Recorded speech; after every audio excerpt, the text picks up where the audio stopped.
नंदगाम के कुंवर कन्हैया बरसाने की छोरी है, नंदगाम के कुंवर कन्हैया बरसाने की छोरी है।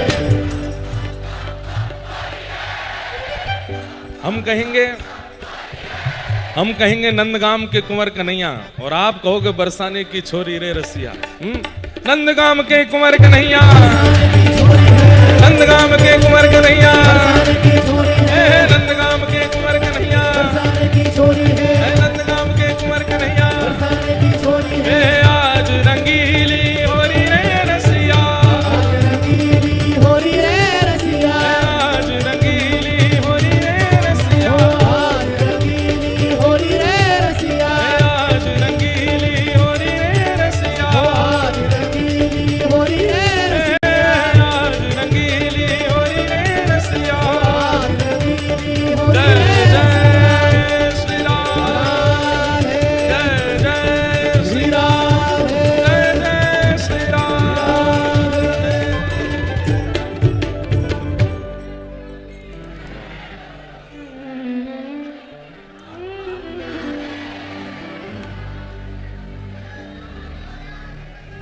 रंग लगावे,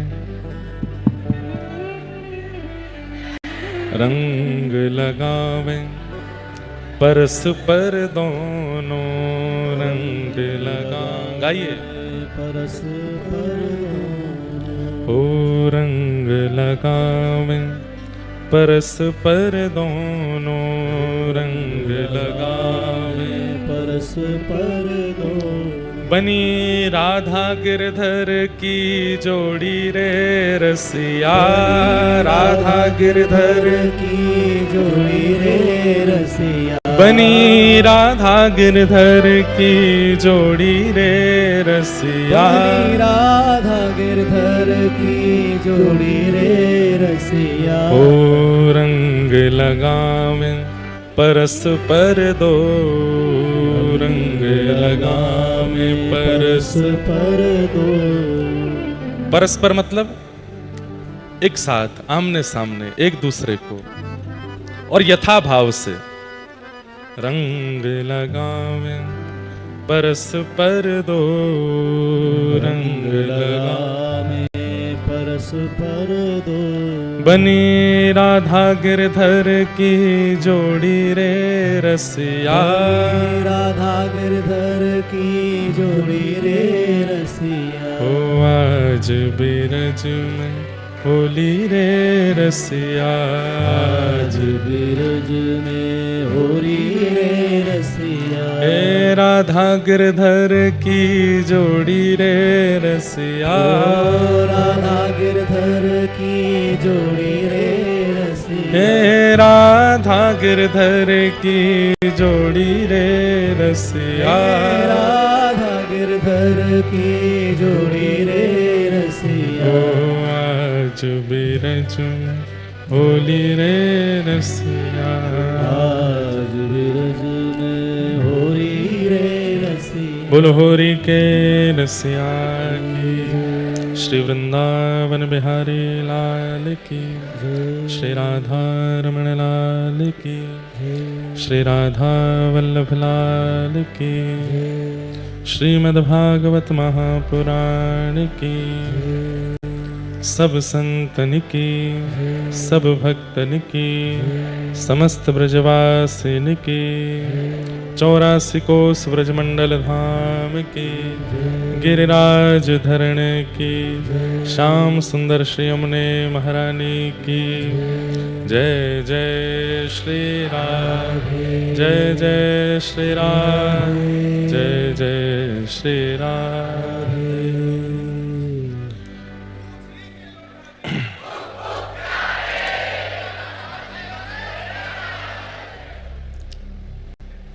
होरी की बात है और कहा बात है। परम मंगल में प्रात प्रखलेश्वर, अकारण करुणा वरुणालय, भक्त वांछा कल्पतरु, तड़िद्वित विनिंदित पीतांबरधारी श्री बालकृष्ण लाल की शब्दमयी वाणीमयी प्रतिमूर्ति हम आप सबके मध्य में विराजमान श्रीमद् भागवत महापुराण को बारंबार प्रणाम। मंच पर विराजमान समस्त विप्रवृंद एवं उपस्थित समस्त गंधर्वजन और आप सभी श्रोता भाई बंधु, हमारे निमित्त यजमान परिवार ओम प्रकाश जी और उनका पूरा परिवार, सबको जय श्री कृष्ण, जय श्री कृष्ण, जय सिया राम, जय श्री राम, जय श्रीमन नारायण, जय श्रीमन्नारायण, जय जय श्री राधे। जय जय श्री राम। ठाकुर जी की बड़ी कृपा है, हम आप सब लोग श्री वृंदावन में विराजमान होकर के मधुर में ठाकुर जी के होली उत्सव का आनंद ले रहे हैं। आज जिसका षष्ठम दिवस है, हमने भी अपने जीवन काल में इतने दिन होली पहली बार खेली है, जबकि व्रज के हैं, व्रज में तो 40 दिन की होली होती है, लेकिन फिर भी हमेशा गिरधर लाल जी का जो रंग उत्सव होता है वो एक दिन का ही होता है। एक बार जयपुर में हुआ था, जब वहाँ एक कथा हुई थी, पारिवारिक कथा थी, उसमें रोज शाम को होली उत्सव होता था। उसके बाद यहाँ वृंदावन में पहली बार यह अवसर मिला है, जब 7 दिनों तक ठाकुर जी की होली उत्सव चल रहे हैं। खूब आनंद से हम आप सब लोग अपने हृदय पटल को भगवत भाव, भगवत भक्ति के रंग से रंगित कर रहे हैं। ये हमारा सौभाग्य है। ठाकुर जी की बड़ी कृपा है, संत जनों का दर्शन, वृंदावन धाम में निवास, वृंदावन की प्रसादी और श्री ठाकुर जी के होली उत्सव का यह सुख सब प्राप्त हो रहा है। कल कथा का सत्र सुबह के समय होगा। ऐसा मत कीजिएगा कि शाम को होली उत्सव में आना है तो कथा में सुबह ना आवे। कल हम आप सब लोग श्री राघव जी की होली सुनेंगे। अयोध्या में राम जी कैसी होली खेलते हैं। लोग बागों ने कीर्तन भजन तो सुने हैं राम जी की होली के, पर श्री राघव जी की होली कैसी होती है उसका भाव कल सुनेंगे। और कल गौर पूर्णिमा भी आ रही है, तो महाप्रभु जी का भी भाव थोड़ा बहुत सुनेंगे। और होली का कल विश्राम करेंगे यहाँ कथा में, और फिर उसके बाद 2-2:30 बजे तक आप सब लोग पहुंचने का प्रयास कीजिएगा भक्तिपथ गौ कुलम गोंदा अटस। वहाँ लाल जी की फिर रंग भरी होरी, नौका विहार और डोल का उत्सव होगा। आप सब लोग पधारेंगे, खूब सुख से वहाँ उत्सव करेंगे। 5:30 बजे तक उत्सव विश्राम करना है, क्योंकि रात्रि में सब लोगों को वापस वृंदावन आ जाएं। ज़्यादा दूर नहीं है, 5-6 किलोमीटर ही है यहाँ से, लेकिन एकांत में है, इसलिए हम ज़्यादा रात्रि वहाँ नहीं करना चाहते। आप सब लोग अपने साधनों से वहाँ जा सकते हैं, और जो लोग बाहर से आ रहे हैं वो भी सीधे वहाँ पहुँच सकते हैं, क्योंकि वो पुलिस बैरिकेटिंग से बाहर की बात है, वहाँ कोई रोक टोक नहीं है। और जो रिक्शा आदि से पहुँचने का प्रयास करेंगे, तो हमने चर्चा की है कि लगभग 50-60 रिक्शा अगर वहाँ करवा दिए जाएं ताकि लोगों को वापस आने में दिक्कत ना हो, तो वहाँ कुछ रिक्शों की व्यवस्था भी कर देंगे। पर फिर भी हो सके तो आप सब लोग प्रयास कीजिएगा कि कोई साधन आपके पास में हो, ताकि वहाँ से लौटने में दिक्कत ना हो। आप सब, हमको बस वही चिंता है, क्योंकि होली का माहौल है, माताएं बहनें बहुत हैं, और कोई ऐसा, भगवान तो सब, लाल जी सबकी रक्षा करते हैं, कोई ऐसी दिक्कत नहीं, पर हमारा काम सावधान करना है। इसलिए सावधानी से आप सब लोग, दिन ढलने से पहले हम उत्सव विश्राम करेंगे, तो जल्दी पहुंचिएगा, जल्दी फिर वहां से वापस आएंगे। खूब प्रेम से फिर यहाँ सब लोग बिहारी जी, राधा वल्लभ जी, राधा रमण जी दर्शन करके अपने घर को प्रस्थान कीजिएगा। 2 तारीख को होली जलेगी, और 3 तारीख को ग्रहण है। ग्रहण का भी कल हमारी परंपरा के अनुसार क्या भाव, क्या नियम है वो भी बता देंगे। 12 घंटे पूर्व ठाकुर जी की सेवा आदि सब कर देनी है, और ठाकुर जी का प्रसाद भोग करके शयन करा देना है। तत्पश्चात संध्या में मोक्ष के बाद स्नान आदि करके फिर ठाकुर जी की शयन की भूमिका करनी है। और रंग भरी धुलेड़ी वो 5 तारीख को सब लोग अपने घर में मनाइएगा, अपने घर के ठाकुर जी के साथ होली खेलिएगा, जहां जहां से आप सब लोग। हाँ, 4 तारीख को, कोई बात नहीं, भूल जाते हैं कभी, बुढ़ापे का दिमाग है। 4 तारीख को कर लेना। हाँ, जय हो। तो 4 तारीख को सब लोग करिएगा प्रेम से, और ऐसे भाव रहेंगे। आज की कथा में हम लोग प्रवेश करें। कल हम लोगों ने श्रवण किया कि श्री ठाकुर जी धीरे धीरे बड़े भये और ब्रजमंडल में खूब ऊधम करन लगे। अब ठाकुर जी के सब भाव बने वृंदावन आवे के। नंद उपनंद सब ने कही कि अब वृंदावन चलो, और श्री ठाकुर जी सब ब्रजवासियों के साथ वृंदावन आए। कि वनम वृंदावनम नाम पशव्यम नवकाननम गोप गोपी गवाम सेव्यम पुण्याद्रि तृणविरुधम। ठाकुर जी वृंदावन पधारे और वृंदावन में आकर के ठाकुर जी इतने प्रसन्न हैं। वृंदावनम संप्रविश्य सर्वकाल सुखावहम। ठाकुर जी जितने मदमस्त, जितने आनंद में, जितनी प्रसन्नता में वृंदावन में रहते हैं, इतने प्रसन्न ठाकुर जी और दुनिया में कहीं नहीं रहते। सबसे ज्यादा प्रसन्नता ठाकुर जी को यहां बसवे में आती है, यहां रहने में आती। बस वो वृंदावन को नीको। ठाकुर जी को बहुत प्रिय लगता है वृंदावन। क्यों? किशोरी जी के कर कमलों से रचना हुई है वृंदावन की, इसलिए श्री ठाकुर जी को वृंदावन अति प्रिय है। वृंदावन आकर के श्री ठाकुर जी श्याम सुंदर विराजमान हो गए और यहां पर अपनी मधुर लीलाएं करने लगे। अघासुर नामक एक दैत्य का वध किया, जो कि नाग के रूप में आया था। इतना विशाल मुख खोल करके मार्ग पर बैठा था कि ब्रजवासियों को लगी जो कोई गुफा है। सब रेवा के भीतर चले गए। वो बोले, लाला बड़ी गुदगुदी गुफा मिली है, तू आजा भीतर। ठाकुर जी बोले, अरे गुफा ना है, मुंह देखन दो कहा है। अंदर आकर के ठाकुर जी ने देखा तो ब्रजवासियों ने अपने गौचारण के समय जो झोला टांग के चलते, वो उस नाग के ऐसे खुंटी जैसे दांत उन पर टांग दिए। ठाकुर जी बोले, अरे भैया ये तो कुछ और लग रहा है मुंह को। मधुमंगल तन सुखा मन सुखा, तो जोर जोर से कूदे, उसकी जीव थी। ठाकुर जी ने जैसे ही मुख में प्रवेश किया, अघासुर बस यही देख रहा था कि ये भीतर आवे तो मैं मुख बंद करूं। इतना विशाल नाग बन के आया। जैसे ही ठाकुर जी भीतर गए, उसने मुख बंद किया। भगवान ने दौड़ करके कंठ में प्रवेश करके अपने शरीर को फुला करके उसको बीच से विदीर्ण कर दिया और सब ग्वाल बालों की रक्षा की। परंतु ग्वाल बाल सब मूर्छित हो गए थे, क्योंकि उस नाग ने पेट से विष उगला था। भगवान ने अपने सब ग्वाल बाल और सब गैया बछिया बछियान को देखा और सबको कृपा भरी दृष्टि से देख करके ठाकुर जी ने पुनः जीवित कर दिया।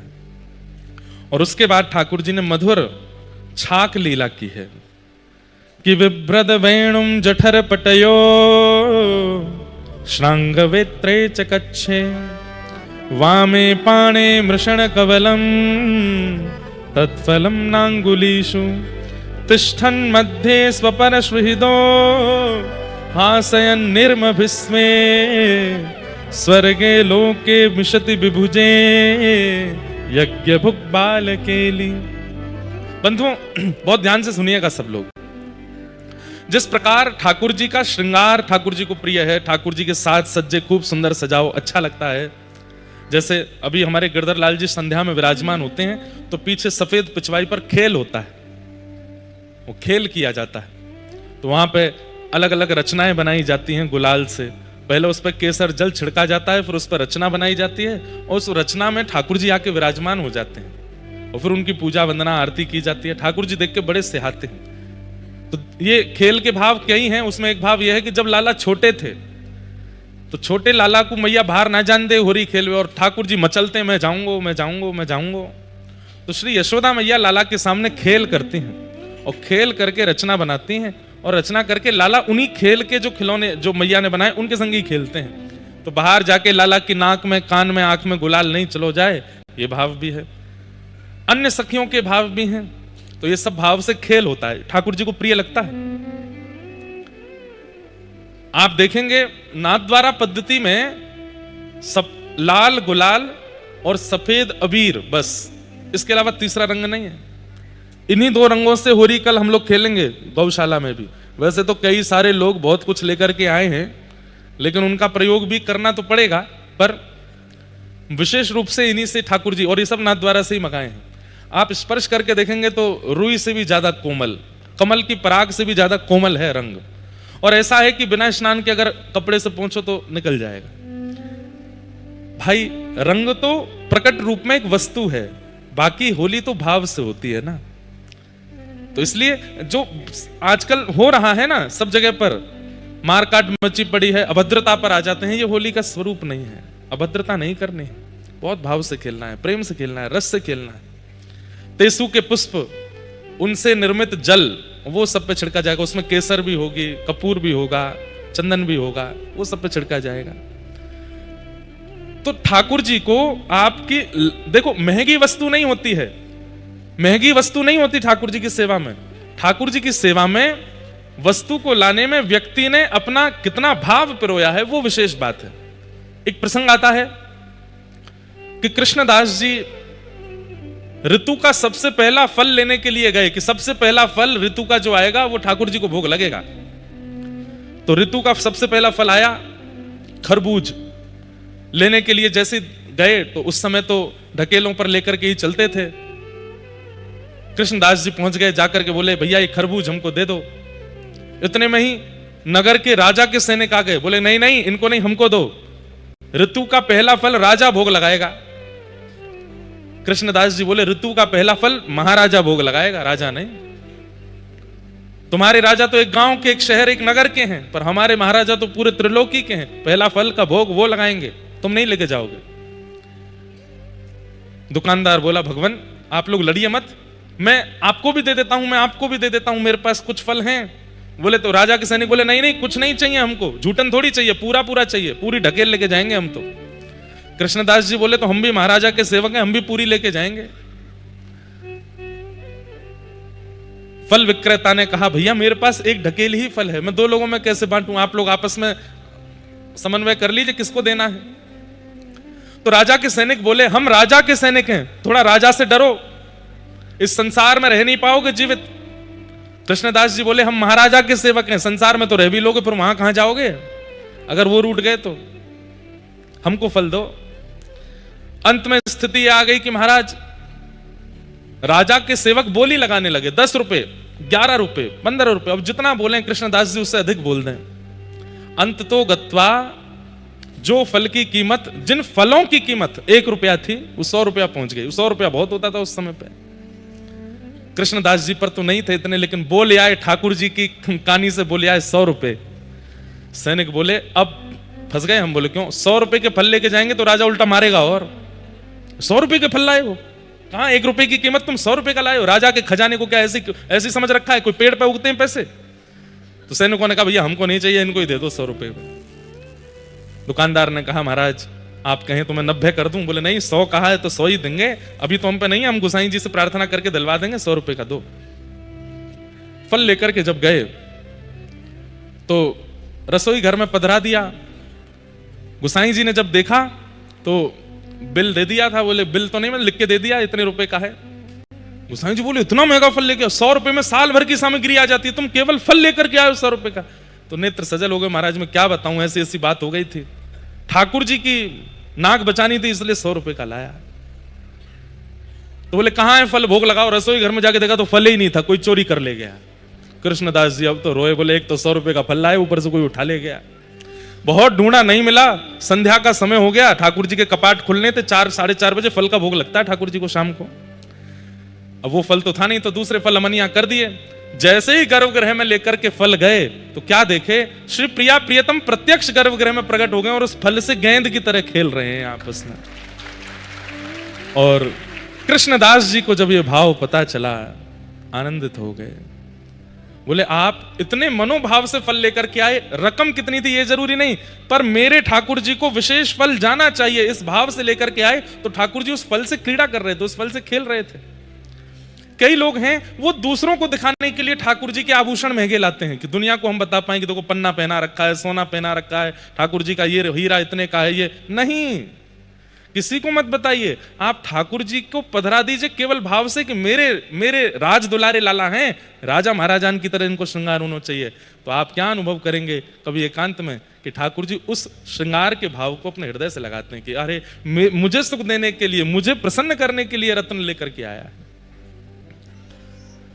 कोई पत्नी के लिए सुंदर आभूषण लेकर के आवे और पत्नी जब जब परिवार या समाज संसार में कहीं जावे तो पति सबको ये कहे तुमने नग देखा उसका है, नग देखा, देख के आओ, 10 लाख का सेट पहनाया मैंने उसको। एक समय आने पे पत्नी को बुरा लगेगा ना, तुमने दुनिया को दिखाने के लिए मुझे पहनाया है कि मेरी प्रसन्नता के लिए मुझे पहनाया है। ठीक वैसे ही ठाकुर जी की प्रसन्नता के लिए वस्तु प्रस्तुत करनी है, ना कि समाज संसार को दिखाने बताने के लिए। हमने ये पहनाया, हमने ये धारण कराया, लेकिन उसमें जितनी अच्छी से अच्छी वस्तु आ सके उस वस्तु को ठाकुर जी को पधराना चाहिए, ठाकुर जी को निवेदित करना चाहिए, ताकि ठाकुर जी राजी हो जाएं, ठाकुर जी प्रसन्न हो जाएं। ठाकुर जी राजी हो जाएं, उनके सुख के लिए वस्तु पधराओ। हमेशा चांदी के सोने के थाल में ठाकुर जी का भोग बनता है, परंतु हम आपको एक बात बताऊं, मिट्टी के बर्तन में जिस दिन आप भोग धराते हो ना, उस दिन ठाकुर जी लगता है कि आरोग रहे हैं, आज ठाकुर जी पा रहे हैं। हमारे स्वामी जी श्री हरदास जी महाराज मिट्टी के रज के बर्तनों में ठाकुर जी का भोग पधराते थे। तो एक राजा ने आकर के जब मिट्टी के बर्तन देखे तो उसने स्वामी जी से कहा, आपकी आज्ञा हो तो मैं सोने के बर्तन बनवा दूं। स्वामी जी कुछ नहीं बोले, बोले सोना क्या बराबरी करेगा व्रज की रज की। थोड़ी देर बाद जब भोग प्रसादी हो गई तो बोले तो एक काम करो, रसोई घर में जाके बर्तन गिन लो और जितने बर्तन है बनवा दो, उतने बड़े उतने सब बनवा देना। राजा जैसे ही रसोई घर में गया, ठाकुर जी की प्रसादी के बाद धुले हुए उन वस्तुओं को जब जाकर के देखा तो सारे जो मिट्टी के बर्तन थे, रज के बर्तन थे, सब में नग, सब में मणियां, सब में माणिक, ना जाने विविध विविध प्रकार के आभूषण लगे हुए हैं, वे सब चमक रहे हैं। राजा देख करके आश्चर्यचकित हो गया कि अभी तो ये रज के थे, ये अचानक से इतने रत्नों के कैसे हो गए। ठाकुर जी के शरणागति के भाव से स्वामी श्री हरदास जी महाराज कहे, भाई रत्न अपनी चमक, रत्न अपनी खूबसूरती संसार को लुभाने में प्रकट करता है, पर ठाकुर जी के सन्मुख जाके तो रत्न भी मैं रत्न हूं ये भुला करके रज बन जाता है, कि कहीं मेरे रत्न स्वभाव पर कोई आकृष्ट ना हो जाए। अब मान लीजिए गिरधर लाल जी के सामने बहुत बड़ा एक सुंदर परात रख दी जाए, उसमें हरे रंग का एक नग लगा दिया जाए, आप लाल जी को कम देखोगे, नग को ज्यादा देखोगे, उस परात को ज्यादा देखोगे। तो बोले कि स्वामी जी ने कहा कि ठाकुर जी के सन्मुख पधराए हुए पात्रों में नगों ने विचार किया कि कहीं ठाकुर जी के दर्शन में विक्षेप ना हो जाए, इसलिए स्वयं रज के रूप में प्रकट हो गए। वास्तव में तो वे हैं तो व्रज की रज ही, और व्रज की रज देखने में रज सी लगती है तो वो रत्नों से भी ज्यादा बहुमूल्य। तो मूल्यवान वस्तु देनी है ठाकुर जी की सेवा में, इसका प्रयास करो, पर संसार देखे इसलिए नहीं। अब आपको बता देते हैं बात। श्रीनाथ जी में, नाथ द्वार में जो श्रीनाथ जी वस्त्र आभूषण धारण करते हैं, वस्त्र धारण करते हैं, आभूषण नहीं, आभूषण तो बात की बात है, जो वस्त्र पहनते हैं उस वस्त्र पे जो गोटे लगते हैं वो गोटे भी सोने चांदी के होते हैं। जो श्रीनाथ जी पटका धारण करते हैं, जो भुजा के इधर से यहां जाता है ऊपर की ओर और इधर से यहां नीचे, उसमें भी स्वर्ण होता है, उसमें भी चांदी होती है, परंतु यह अभी बताने का विषय नहीं है। और कोई सेवक हो चाहे ना हो, यजमान हो चाहे ना हो, कोई सेवादार हो चाहे ना हो, कोई दक्षिणा देके बनवाए चाहे ना बनवाए, ठाकुर जी सोने और चांदी का ही धारण करते हैं। क्यों? राज दुलारे लाला हैं, हल्की पतली वस्तु थोड़ी पहनेंगे, यशोदा के हृदय के लाला हैं, खूब चकाचक पहनेंगे, इस भाव से। तो वस्तु प्रस्तुत करनी है ठाकुर जी की सन्निधि में, पर वस्तु मूल्यवान कितनी है इसका ध्यान ना करके भाव में कितनी है इसका विचार करना है। भाव में कितनी है, पर भाव में कितनी है इसका मतलब यह भी नहीं है कि ठाकुर जी को कुछ भी धरा दो। उसमें भाव में यह भी तो विचार किया जाता है। अब कोई शीतकाल में आपके घर आया, कोई गुरुजी आए शीतकाल में, आपने कि चरण धोएंगे हम, तो भयंकर जाड़ा कोहरा पड़ रहा था बाहर, गुरुजी आकर के बैठे, आप लाए फ्रीजर का पानी, गुरुजी लाओ पनैया धो दें आपकी। गुरुजी कहें भैया ने तातो जल लिया। गुरुजी आप तो भाव देखो, जल का शीतलपन मत देखो, ऐसा थोड़ी होता है। वहां पर यह भी विचार करना पड़ेगा। जय श्यामा प्यारी कुंज बिहारी, जय जय श्री हरिदास दुलार। श्यामा प्यारी कुंज बिहारी, जय जय श्री हरिदास दुलार। श्यामा प्यारी कुंज बिहारी, हरिदास दुलार। श्यामा प्यारी कुंज बिहारी, जय जय श्री हरिदास दुलार। हो श्यामा प्यारी कुंज बिहारी, जय जय श्री हरिदास दुलारी। हो श्यामा प्यारी कुंज बिहारी, जय जय श्यामा प्यारी कुंज बिहारी, जय जय श्री हरिदास दुलारी। श्यामा प्यारी कुंज बिहारी, जय जय श्री हरिदास दुलारी। ओ श्यामा प्यारी कुंज बिहारी, जय जय श्री हरिदास दुलारी। आज अति कृपा हुई है बहुत दिनों की हमारी तपस्या आज पूर्ण भई है। कभी महाराज जी की ऐसी व्यस्तता है जाए, कभी हमारो कहीं आनो जानो है जाए। हमारे वृंदावन के रसिक स्थान, रसिक त्रिवेणी को संगम स्थान श्री गोरीलाल कुंज के पूज्य महाराज जी आज हम सबके मध्य पधारे हैं। हाँ। हम कभी कभी प्रयास करके अपनी सामान्य वाणी से आचार्य चरणों की कभी कभी लीला, हमारे गोरीलाल जी की लीला, श्री रसिक देव जी को चरित्र और आचार्य चरणों के कभी कभी भाव कथा में सुनाते हैं। कल मुझसे महाराज जी कोई कह भी रहे हो, मैं जब बोले महाराज जी गोरीलाल कुंज को एड्रेस बताए दो, आप जहाँ की चर्चा करें। मैंने कि भैया जहाँ को एड्रेस मिल जाए समझ जाइए वो कुंज है, और जहाँ को नहीं मिले वही गोरीलाल कुंज है। वहाँ तो आचार्यन की कृपा से ही पहुंचो जाएगो। और रसिक त्रिवेणी स्वामी श्री हरिदास जी महाराज, श्री हितरवंश महाप्रभु एवं श्री स्वामी श्री हरिराम व्यास जी, रसिक त्रिवेणी एक साथ विराजमान होकर के जिस स्थान पर सत्संग लाभ सबको प्रदान किए, ऐसो स्थान श्री रसिक बिहारी जी, श्री गोरीलाल बिहारी जी जहाँ विराजमान हैं, ऐसे स्थान के हमारे पूज्य महाराज जी, परम वंदनीय प्रातः स्मरणीय पूज्य महाराज जी पधारे हैं। समाज होगी अभी वहाँ, और महाराज जी को वहाँ उपस्थित होना है। परंतु महाराज जी ये जो समाज यहाँ बैठी है, ये भी बेचारे बड़े लालायत हैं। सबके हृदय पर हमने कल एक भाव कहो महाराज जी, और वो इतना सुंदर भाव लगो कि सबसे ज्यादा रंग कौन पे डारवे पे आनंद आवे। रंग डारवे में ऐसा कौन सा व्यक्ति हो जहाँ पे रंग डारवे में आनंद आवे? जो कोरो डोल रहो हो, जहाँ पे कोई रंग नहीं चढ़ो हो। एक प्रकार से जैसे हमारे महाराज जी बिल्कुल श्वेत वस्त्र में हैं, और ये तो बाह्य आवरण है, परंतु ठाकुर जी तो चित्त देखें, जहाँ को चित्त कोरो हो, जहाँ पे संसार को कोई दाग ना लगो हो। ठाकुर जी कहें जे कोरो या रंगो, यहाँ पे रंग डारनो, यही पे पिचकारी चलानी है। तो ठाकुर जी पिचकारी चलावेंगे कैसे? आचार्यन के माध्यम से, आचार्यन की वाणी के माध्यम से। आपके अब कोई आचार्य ने कोई भाव बतायो और आपको हृदय वही में डूब गए हो, तो समझो ठाकुर जी ने पिचकारी चलाई दी है, आपके हृदय को रंगित कर दियो है। तो ऐसे ही हम तो मानेंगे कि हमारे श्री गोरीलाल ठाकुर जी की पिचकारी ही आई है आज आप सबको रंगवे के काजे, हम पर रंग डारवे के काजे। महाराज जी कचुहोरी के भाव कह करके हम सबको आनंदित करके फिर वहाँ समाज में जाएंगे। और गोरीलाल ठाकुर जी को यदि अवसर मिले बंधुओं, एक बार जरूर दर्शन करें। यूँ ऐसो गुप्त स्थान हमारे रसिकन को है, वहाँ जाकर के श्री ठाकुर जी को जरूर प्रणाम करें। यूँ हम तो वहाँ जाएंगे ही, होरी गाए हुए ठाकुर जी को नहीं सुनाए हुए।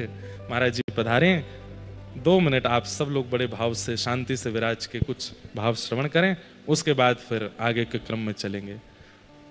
बोल होरी के रसिया की जय। जय जय श्री राधे। किशोर युगलम वंदे वृंदावन विहारिणम, कलात्मानं निकुंजस्थं सर्वविघ्नहरं परम। नमः कुंज विहारण्यै, नमः कुंज विहारिणे, नमः श्री हरिदासाय मुख्य सख्य अवतारिणे, श्री राधालिंगित गात्राय नमः कुंज विहारिणे, नमः श्री हरिदासाय भक्ति मार्गाब्जो भानुवे।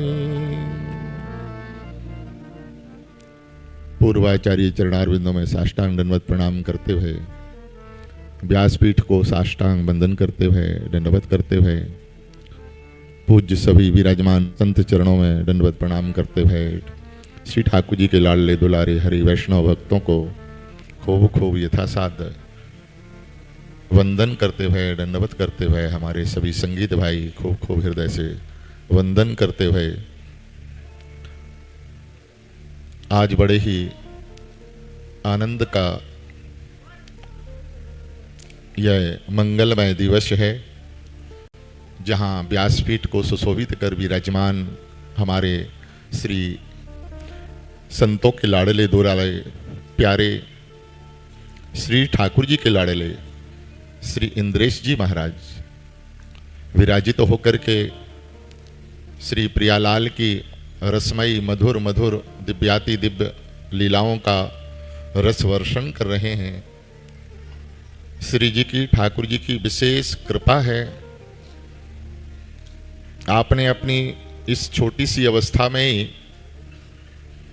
संतों का इतना प्रेम भीतर से ले लिया है कि संतों की जिब्या पे इंद्रेश जी का नाम विराजमान है। हमें लगता है इससे बड़ी जीवन की कोई दूसरी उपलब्धि नहीं हो सकती है, जहां संत स्मरण करें, गुरुजन स्मरण करें, गुरुजन का इतना वात्सल्य हो, प्रेम हो अपने के नाते। हमारे आचार्य चरण कहते हैं, अपने जान भजन निज ने में, जिन्होंने जहां अपनेपन का संबंध है, मेरापन, अपनापन, ठाकुर जी मेरे हैं, यही जो आत्मीयता है ना श्री ठाकुर जी के चरण कमलों में, अपनापन, ये उत्तमाति उत्तम भक्ति है साधक के अंतःकरण में। किसी ना किसी तरह से मेरापन जुड़ जाए, अपनापन जुड़ जाए, और अपनेपन में वो आत्मीयता विराजमान है, वो रस विराजमान है, वो प्रेम विराजमान है। हम लोग बड़े प्रेम से दावे से कहते ये हमारा है, कहते कि नहीं कहते हैं? तो ये अपनेपन में कितना बड़ा संबंध है, ये हमारा है। ऐसे ही श्री ठाकुर जी के चरण कमलों में जीव का यह आत्मीय संबंध जुड़ जाए। हे नाथ, हे मेरे नाथ, हम आपके हैं और आप हमारे हैं। बस हमारा काम बन गया, हमारा काम बन गया। तो आचार्य चरण कहते, अपने जान भजन निज नेमे, जिन्होंने भजन को अपने के रूप में अंगीकार स्वीकार कर लिया है, उनके ऊपर स्वामिनी की अहेतु की कृपा होगी। क्या कृपा है? बोले, तिन को आप श्याम श्री श्यामा संथा देत पड़ावत प्रेमे। जो निकुंज की परिपाटी है, जिन्होंने भजन को अपने के रूप में स्वीकार कर लिया है, प्रिया पीतम लाडली लाल श्यामा कुंज बिहारी बिहारिणी जो, श्री गोरीलाल, श्री रसिक बिहारी, श्री मोहिनी बिहारी, ये सब ठाकुर के अनेक नाम हैं। तो अपने के रूप में जिन्होंने स्वीकार कर लिया है, उनके संबंध में कहते हैं, तिन को, जो निकुंज की भैया परिपाटी है, जो निकुंज का पाठ है, श्याम प्रिया जी प्रसन्न होकर के उन प्रेमियों के लिए, उन साधकों के लिए वह प्रेम पाठ पढ़ाती हैं, जिस प्रेम के प्यासे हमारे दोनों युगल सरकार हैं। अपने जान भजन निज ने में, तिनको आप श्याम श्री श्यामा संथा देत पड़ावत प्रेमे। तो ये परस्पर का जो अपनापन है, यही सर्व साराती सार है, विशुद्ध है। बस हम लोग प्रिया पीतम के युगल सरकार के रंग में सदा रंगे रहें। बस ये रंग हमारा कभी दूर ना हो, छूटे नहीं। सूरदास की कारी कामर चढ़े न दो जो रंग, जिनके ऊपर श्यामा श्याम का रंग लग गया, प्रिया प्रीतम का रंग लग गया है, उनके ऊपर अन्य कोई रंग लगने वाला नहीं है। उसके लिए हमें सत्संग का आश्रय लेना, कथा का आश्रय लेना, गुरुजन के द्वारा जो हमें वाणी प्रसाद मिलता है, महाप्रसाद के रूप में हमें उसको अंगीकार स्वीकार करना है। हमारा वृंदावन ये रस है, मधुराति मधुर। श्री वृंदावन बिहारी लाल की। पूज्य हमारे श्री ठाकुर जी हम सबके मध्य विराजमान हैं। ओ आज ही आए हैं, अभी बाहर विराजमान थे, लेकिन आज मंगलमयी कृपा, सहज कृपा वर्षण हो गया कि आप यहाँ विराजित हो रहे हैं, और दास को भी पूज्य श्री ठाकुर जी का मंगलमय दर्शन करने का सौभाग्य मिला है। श्री ठाकुर जी की विशेष विशेष कृपा है। धन्यवाद सरकार।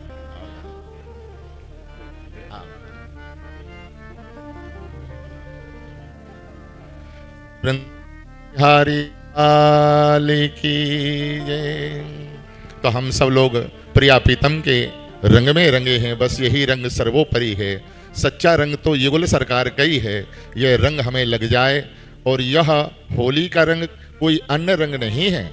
ये लोक शिष्टाचार में जब हम व्यवहार जगत में देखते हैं नीले पीले हरे लाल गुलाबी, ये रंग नहीं है।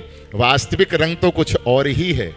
हमारे कुंजों रसिया की दास तो सुनने के लिए आया था, लेकिन अब क्या करें, सूत्र में बंधे हैं। वहां समाज प्रारंभ करनी है, नहीं तो पूरा बैठ के आनंद लेते। अब कोई है नहीं है। जय जय श्री हरिदास, श्री हरिदास, श्री वो वाला वापस।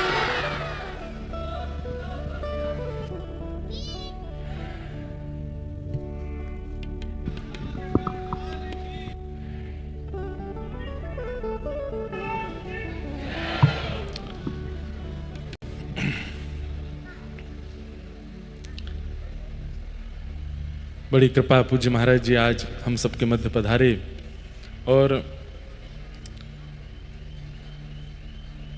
होड़ भई है प्रिया प्रियतम में, लेकिन जो हमेशा ही होवे वही होरी में भी भयो, जीती वृषभानु किशोरी हैं। जीतनो तो श्री लाडली जी कोई होवे, और महाराज जी के पक्ष से आए हैं तो फिर तो नंद नंदन वारे चुप ही बैठे तो ठीक है, हम तो लाल जी वारे हैं।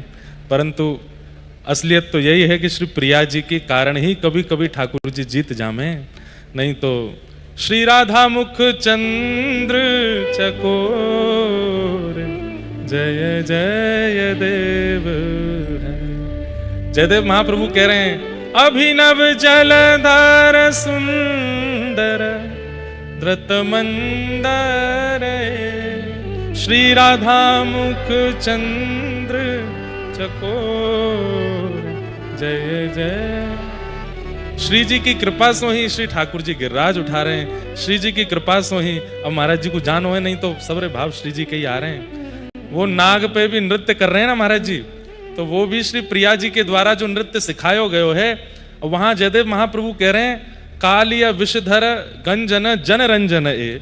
तुम्हारा रंजन किसका कर रहे हैं?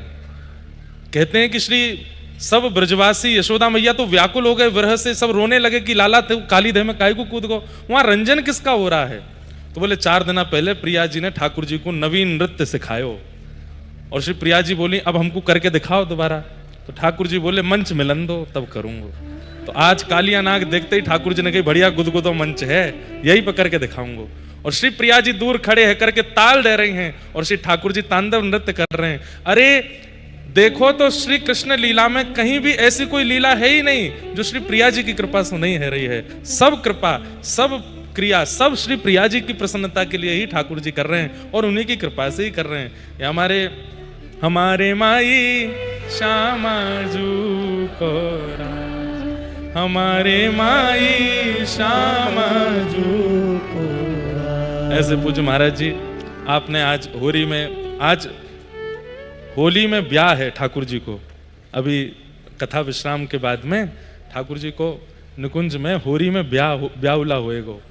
हमारे राधा वल्लभ जी परंपरा में अभी हम गए 2 दिन पहले पूज्य हमारे प्रेम गली वाले महाराज जी के पास, तो वे बोले श्री राधा वल्लभ जी के 2 सरकारी ब्याह हैं, एक होरी में होवे और एक दीपावली के पास हुए।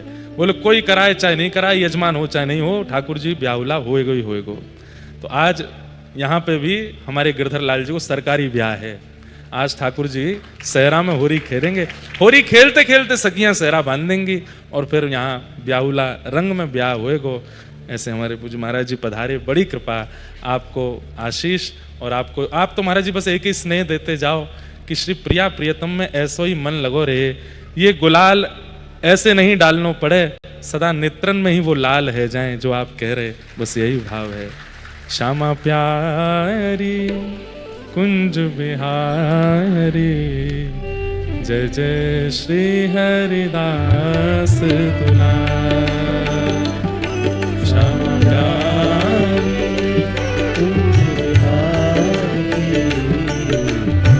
जय जय श्री हरिदास दुलार। करताल बजाओ। श्यामा प्यारी कुंज बिहारी जय जय श्री हरिदास दुलारी। श्यामा प्यारी कुंज बिहारी जय जय श्री हरिदास दुलारी। ओ श्यामा प्यारी कुंज बिहारी जय जय श्री हरिदास दुलारी। ओ श्यामा प्यारी कुंज बिहारी जय जय श्री हरिदास। ओ श्यामा प्यारी कुंज बिहारी जय जय श्री हरिदास दुलारे।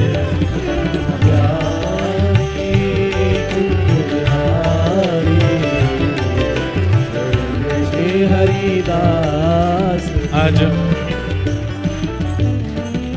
हम आप सबको आज तो ऐसे ऐसे अद्भुत रंग मिल रहे हैं।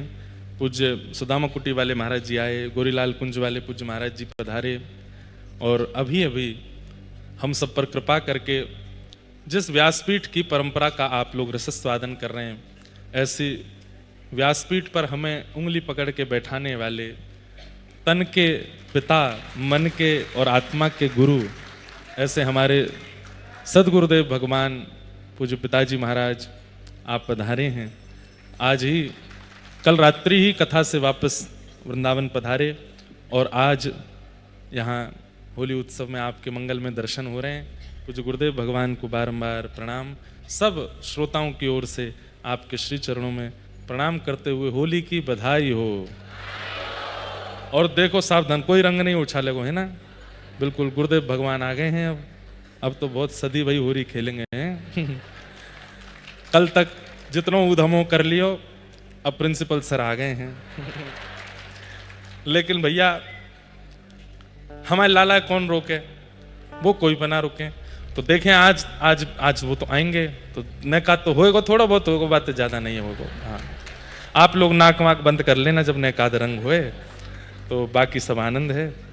विभ्रद वेणुम जठर पटयो श्रांग वेत्रे च कच्छे वामे पाणौ मृषण कवलम तत्फलम लांगुलीषु तिष्ठन् मध्ये स्वपरश्वहिदो हासयन् निर्मभिस्वे स्वर्गे लोके मिशति विभुजे यज्ञ भुक्बाल केली। ठाकुर जी अपने सब ग्वाल बालों के साथ में मंगल वन भोज कर रहे हैं। अनेक बार मैंने इस भाव का वर्णन किया है, परंतु वर्णन सुनकर के अगर आप अपने घर के लाला के संग ये लीला नहीं करते हो तो फिर कहीं ना कहीं चूक रहे हो। ठाकुर जी को चांदी के थाल में पवाओ, ठाकुर जी को सोने के थाल में पवाओ, पर कभी कभी ठाकुर जी को ऐसे पवाओ जैसे यहां वर्णन है। जैसे एक ही रोटी इतनी बड़ी बनाओ, रोटला जैसो बनाओ, कच्ची नहीं हो, खूब सुंदर हो। जहाँ पे नहीं बनानी आवे वो प्रयास भी ना करे, पता चली ठाकुर जी के पेट में दर्द है वो नहीं। प्रेम से हाथ की रोटी बनाओ और वही रोटी के ऊपर ही नेक्स्ट सो साग, नेक्स्ट सी चटनी, नेक्स्ट सो दही, नेक्स्ट सी मिर्चा, मिर्च भी ऐसी हो जो ज्यादा तीखी नहीं हो, और गुड़ पधरा दो, खूब सुंदर हरियाली दिख रही हो। फिर ठाकुर जी को ऐसी छाक कराओ, करने में ठाकुर जी को बहुत सुख मिलता है। विविध विविध सामग्रियां अपने कुछ मित्र मंडली जैसी हैं, किसी को कहो तुम कढ़ी बना लाओ, किसी को कहो तुम ये साग बना लाओ, और सब मिट्टी के बर्तनों में ही लाओ और ठाकुर जी के सामने जाकर के सब बैठ जाओ। प्रेम से खूब सुंदर सुंदर पद सुनाओ, रसिया सुनाओ, ठाकुर जी को हंसाओ। हमने एक बार दंडवती परिक्रमा लगाई गिरिराज जी की, तो सामान्य रूप से गिरिराज जी की दंडवती करने में लोगों को ज्यादा से ज्यादा सप्ताह लगता है और बहुत ज्यादा तो 12 दिन लगते हैं, 10-12 दिन। पर हमको गिरिराज जी की परिक्रमा करने में 6 महीना लगे, दंडवती परिक्रमा। उसके पीछे कारण यह था कि 10 दिन एक बार दिए, फिर कथा करने चले गए और बहुत सारी कथाएं करके फिर आए। फिर इन्हीं दिनों में, होली के दिनों में, एकादशी के दिन ही मेरी परिक्रमा पूरी हुई थी। तो एक बाबा थे, 3 परिक्रमा रोज करते, परिक्रमा बाबा। वो हमको पिछली परिक्रमा में मिले, जब पहले शुरू करी तो बड़े प्रसन्न हुए। वाह भैया देखो कैसो ब्रजवासी, अरे ये दंडवती करवे की तो हम लोगों ने जरूरत है, जो बाहर से आए, आप तो ब्रजवासी, आप काहे को दंडवती कर रहे हो। मैंने बाबा बस ऐसे सुख है। रोज मिलते थे। अच्छा, हम दंडवती सुबह शाम करते थे, सुबह 5 बजे से 7:30-8 बजे तक, और शाम को 5 बजे से 7:30-8 बजे तक। बीच में तान दुपट्टा सोते थे। तो गिरिराज जी में ही रहते थे। तो बाबा बड़े प्रसन्न होते, भावुक हो जाते, बोले छोटो सो ब्रजवासी लाला ऐसी दंडवती धरो है, मुझे तो देख के बड़ो हृदय भर आवे। मैंने कि बाबा सब कृपा है। अब 10 दिन बाद हम अंतर्ध्यान हो गए, तो बाबा को लगी परिक्रमा हो गई पूरी। कथा वथा करके जब हम आए 6 महीना बाद दोबारा दंडवती करी, सो बाबा ने फिर देखे। अब तो वो रोवे सो रोवे मुंह पकड़ के। मैंने कि क्या कहा भयो बाबा, ऐसे कहीं कह रहे हो। बंगाली बाबा थे, बोले हमने ऐसे भक्त नहीं देखे, हमने ऐसे भक्त। मैंने क्या हो गया, 6 महीना में दूसरी दंडवती कर रहे हो। मैंने कि बाबा दूसरी नहीं, पहली चल रही है अभी। तो फिर बाबा बोले फिर भी तुम जैसो नहीं देखो, 6 महीना में कौन लगावे, अरे 10-12-15 दिन में हो जाती है। मैंने अरे बाबा 2 कारण हैं। एक कारण तो कथाएं आ गई बीच में तो करने चले गए थे। दूसरा कारण मैंने कि दुनिया के लोग कामनाओं के लिए दंडवती करते होंगे। पूज्य गुरुदेव भगवान बैठे हैं, वो दंडवती भी गुरुदेव के कानी से करी थी, आपको करनी थी। हमने कि आप विराजो, आपकी जगह हम करे आते हैं। तो पूज्य पिताजी की दंडवती करके आए थे। तो पिताजी का भाव था कि हमको करनी है। हमने कि आप कहाँ जाओगे, हम हैं अभी बालक ही हैं, इतनी कथाएं हैं नहीं, अभी हम करे आते हैं। तो पिताजी की दंडवती करके आए थे। तो अब वो दंडवती हमारे जीवन की बड़ी अच्छी स्मृति है। पिताजी की दंडवती करके आए, इसलिए उस दंडवती के बीच में ही गिरधर लाल जी आ गए। वो जो 6 महीने का अंतराल था उसी बीच में गिरधर लाल जी का आगमन हुआ। तो हमने बाबा से कही, मैंने बाबा पहली बात तो कथा थी, वहां चलेगा। दूसरी बात, दुनिया के लोग कामनाओं के लिए दंडवती करते होंगे, परिक्रमा करते हो, तो उन्हें जल्दी रहे कि हम पूरी करें ताकि हमारी कामना पूरी हो।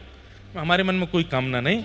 हम तो जब थक जाएं, हार जाएं, तो गिरिराज जी की तरफ मुख करके बैठ जाएं, ना कोई भजन ना कोई कीर्तन, बढ़िया बढ़िया चुटकुल्ला गा करके, और गिरिराज बाबा को हंसा में कि गिरिराज बाबा पूरे दिन आप बैठे रहो, कोई दूध चढ़ावे, कोई 56 भोग चढ़ावे, लेकिन आपको हंसावे कौन है? कोई ना हंसावे। तो हम सबरे सखा मिलकर के रोज गिरिराज बाबा को हंसायो करते, और एक छोटी सी ढप ले लेते, वह ढप को बजाते, खूब उछल उछल के नाचते। वो दिन आज भी इतने याद आते हैं उस समय का। गिरिराज बाबा को इतना, मतलब हमें तो विश्वास हो गया था गिरिराज जी बहुत सुखी हैं। तो मैंने कि बाबा, घर में आए हुए मेहमान ते जब मन लग जाए ना, तो हम रोज यूं कहें, आज मत जाओ, आज भी मत जाओ, अगले दिन फिर कहें कल चले जाना, फिर परसों कहें फिर कल चले जाना। मैंने कि बाबा, जिनकी दंडवती जल्दी पूरी हो जाए, गिरिराज बाबा यूं कहें जल्दी जा, जल्दी कर कर आके निकल। और मेरी 6 महीना तो चल रही है, रोज गिरिराज बाबा रोक ले, अरे तो रुक जा, कहाँ जाएगा, यहीं डट जा, यहीं बैठ जा। तो बाबा भावुक हो गए, बोले ब्रजवासी बंधु हो, बात बनानो तो कोई आपसे सीखे। मैंने कि बाबा बात बनानो, मैं लाल जी की यही तो गुण है जो ब्रजवासी में आए हो है। तो ठाकुर जी को कभी कभी हंसाया भी करो। केवल उनको विष्णु सहस्त्रनाम सुना रहे हैं, गोपाल सहस्त्रनाम सुना रहे हैं, सुंदर पाठ सुना रहे हैं, दिव्य प्रबंध सुना रहे हैं, अच्छी बात है। पर कभी कभी एकांत में, वो भी सबके सामने नहीं हो, कैमरा के आगे तो बिल्कुल भी नहीं, वीडियो बना के नहीं, एकांत में ऐसे ठाकुर जी को नहीं हंसाओ। रसिक प्रीतम हित चित की बातें, श्री गिरधारी जिसु कहिए, तलहटी गोवर्धन की रहिए। हित चित की बातें श्री गिरधारी जिसु कहिए, तलहटी गोवर्धन की रहिए। हमारे पंडित श्री गया प्रसाद जी महाराज, वो सारी बातें ठाकुर जी से, गिरिराज बाबा से पूरे दिन बतियाते रहते, पूरे दिन बात करते रहते। और उसमें भी हम कष्ट में कितने हैं, हम पीड़ा में कितने हैं, ये वार्ता नहीं बताते ठाकुर जी को। हम प्रसन्न कितने हैं, हम आनंदित कितने हैं, हम उल्लसित कितने हैं, हम उत्साह में कितने हैं, ये बात बताते। तो यहां पर सब बालक ठाकुर जी को घेर करके, मधुमंगल सीदामा सब ठाकुर जी के संग हास्य विनोद कर रहे हैं, और किलकिल करके ठाकुर जी हंस रहे हैं। कभी कोई के मुख में कछु खवा रहे हैं, कभी कोई के हाथ से कछु खा रहे हैं। इस तरीके से ठाकुर जी आनंदित हो रहे हैं। स्वर्ग लोक से देवता देख करके कई देवता तो इन ब्रजवासियों के प्रति ईर्ष्या भाव रख रहे हैं कि भैया हम ये ब्रजवासी क्यों नहीं है, हम भी अगर ऐसे होते तो हम भी ठाकुर जी के पास जाते, हम भी जाके अपने हाथन से खिलाते। लेकिन ब्रह्मा जी को मोह हो गया, ब्रह्मा जी के चित्त में संशय हो गया कि ये परमात्मा नहीं हो सकते। अगर ये परमात्मा है तो इन सबके हाथों से झूठा कूटा कैसे खा सकते हैं?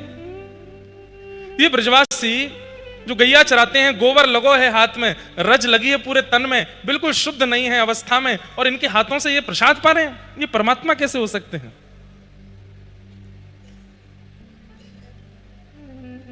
बस इसी संशय के कारण ब्रह्मा जी ने वो किया जो नहीं करना था, सब ग्वाल बालों का हरण कर लिया। ठाकुर जी ने जैसे देखी मेरे ग्वाल बाल सब कहां गए, हरण कर ले गया ब्रह्मा, तो ठाकुर जी ने अपने ही अंतःकरण से समस्त ग्वाल बालों को प्रकट करके आगे की लीला की।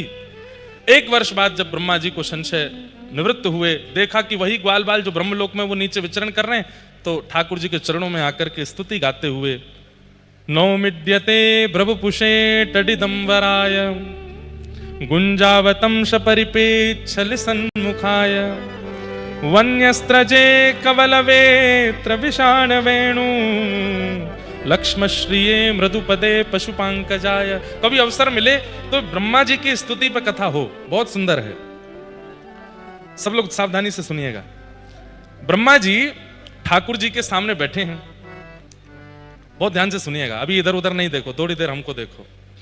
ब्रह्मा जी कहते हैं, नाथ जो बैठाने की व्यवस्था देख रहे हैं उनसे निवेदन, वो तेज बोल के ना बैठाएं, धीमे धीमे बैठा दिया करें सबको।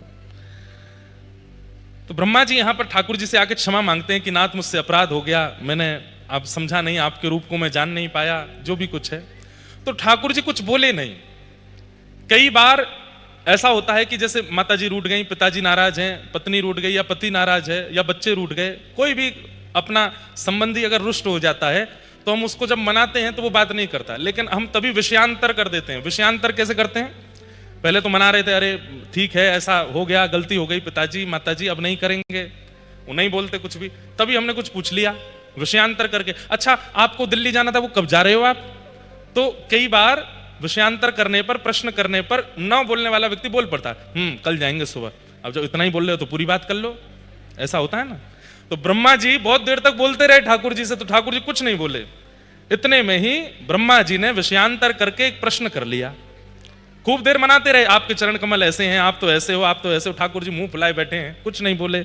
इतने में ब्रह्मा जी बोले, उच्छेपणम गर्भगतस्य पादयोः किम कल्पते मातुरदोक्ष जागसे कस्मिन् स्तनास्तव्य पदर्श भूषितम तवास्ति कुक्षे कियदप्यनंततः।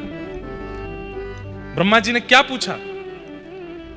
बोले नाथ एक बात बताइए, क्या गर्भ में जब बालक होता है, मां के गर्भ में जब बालक होता है, और गर्भ का बालक जब गर्भ के अंदर थोड़ा बड़ा हो जाता है, अपने हाथ पैर चलाने लगता है, उससे मां को जो उदर में पीड़ा होती है, क्या उस पीड़ा से मां को कष्ट होता है?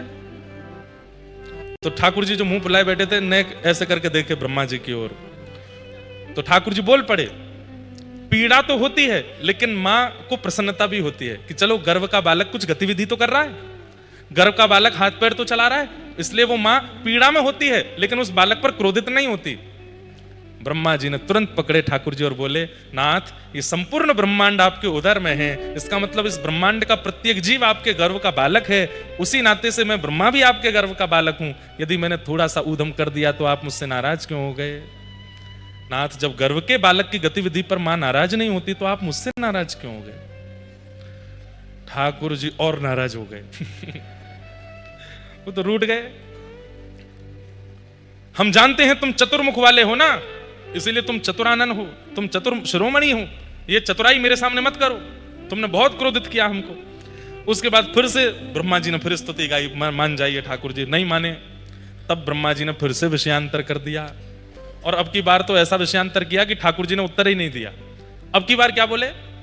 बोले नाथ एक संशय मेरे मन में, आप मुझसे बात मत करिए, पर एक संशय मेरे मन में, उसका समाधान करिए। बहुत दिन बाद ये विषय में बोल पा रहा हूं, पिताजी बैठे हैं इसलिए बोल रहा हूं, नहीं तो जल्दी जल्दी में निकल जाते हैं। तो क्या प्रश्न किया ब्रह्मा जी ने? दर्परम कुत्र पयन मुयंती स्वदेशादेव पूतनापि सकुला त्वामेव देवा पिता। ब्रह्मा जी क्या कह रहे हैं ठाकुर जी से? हे नाथ, हम सब देवताओं ने एक दृश्य देखा था। बोले क्या? पूतना अपने पयोधर में विष लगा करके आई थी, और आपको जैसे ही उसने अपना पयोधर पान कराया तो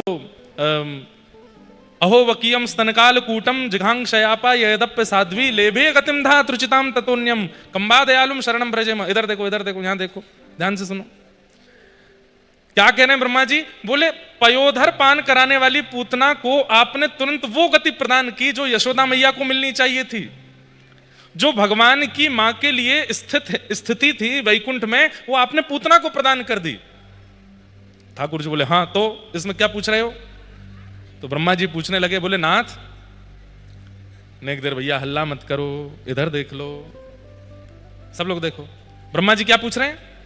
आपने पयोधर पान कराने वाली पूतना को यशोदा मैया की गति प्रदान कर दी, तो नाथ मैं ये पूछना चाहता हूं, इतने दिन मैंने ग्वाल बाल बछड़ा बछियाओं का हरण कर लिया था, तो आप ही बछड़ा बन गए थे, बछिया बन गए थे, ग्वाल बाल बन गए थे।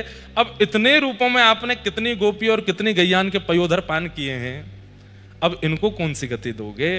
क्योंकि वैकुंठ में भगवत मातृ गति तो एक ही है, और उसमें पहले ही पूतना बैठी है, ऊपर से अभी देव की मैया भी वहीं विराजने वाली हैं, फिर यशोदा मैया भी हैं, और अभी इस लीला में तो आपने इतनी सारी गोपी, क्योंकि सबके बालक आप बन गए, और इतने सारे बछड़ा बछिया तो सब गैयाओं के बालक भी आप बन गए, इतने पयोधर आपने पान किए, अब इन सबको कौन सी गति दोगे?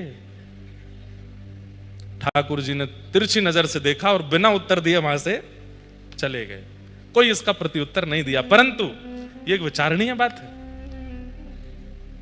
इसका उत्तर ना देने पर ठाकुर जी ने मानो एक संकेत किया हो कि तुम पूछ रहे हो, परंतु मैं जानता हूं कि सब गोपियां और सब गैया जो व्रजमंडल की हैं, जिनका वत्स मैं रहा हूं पिछले 1 साल से, इन सबको मैं स्थान दे चुका हूं। कहां?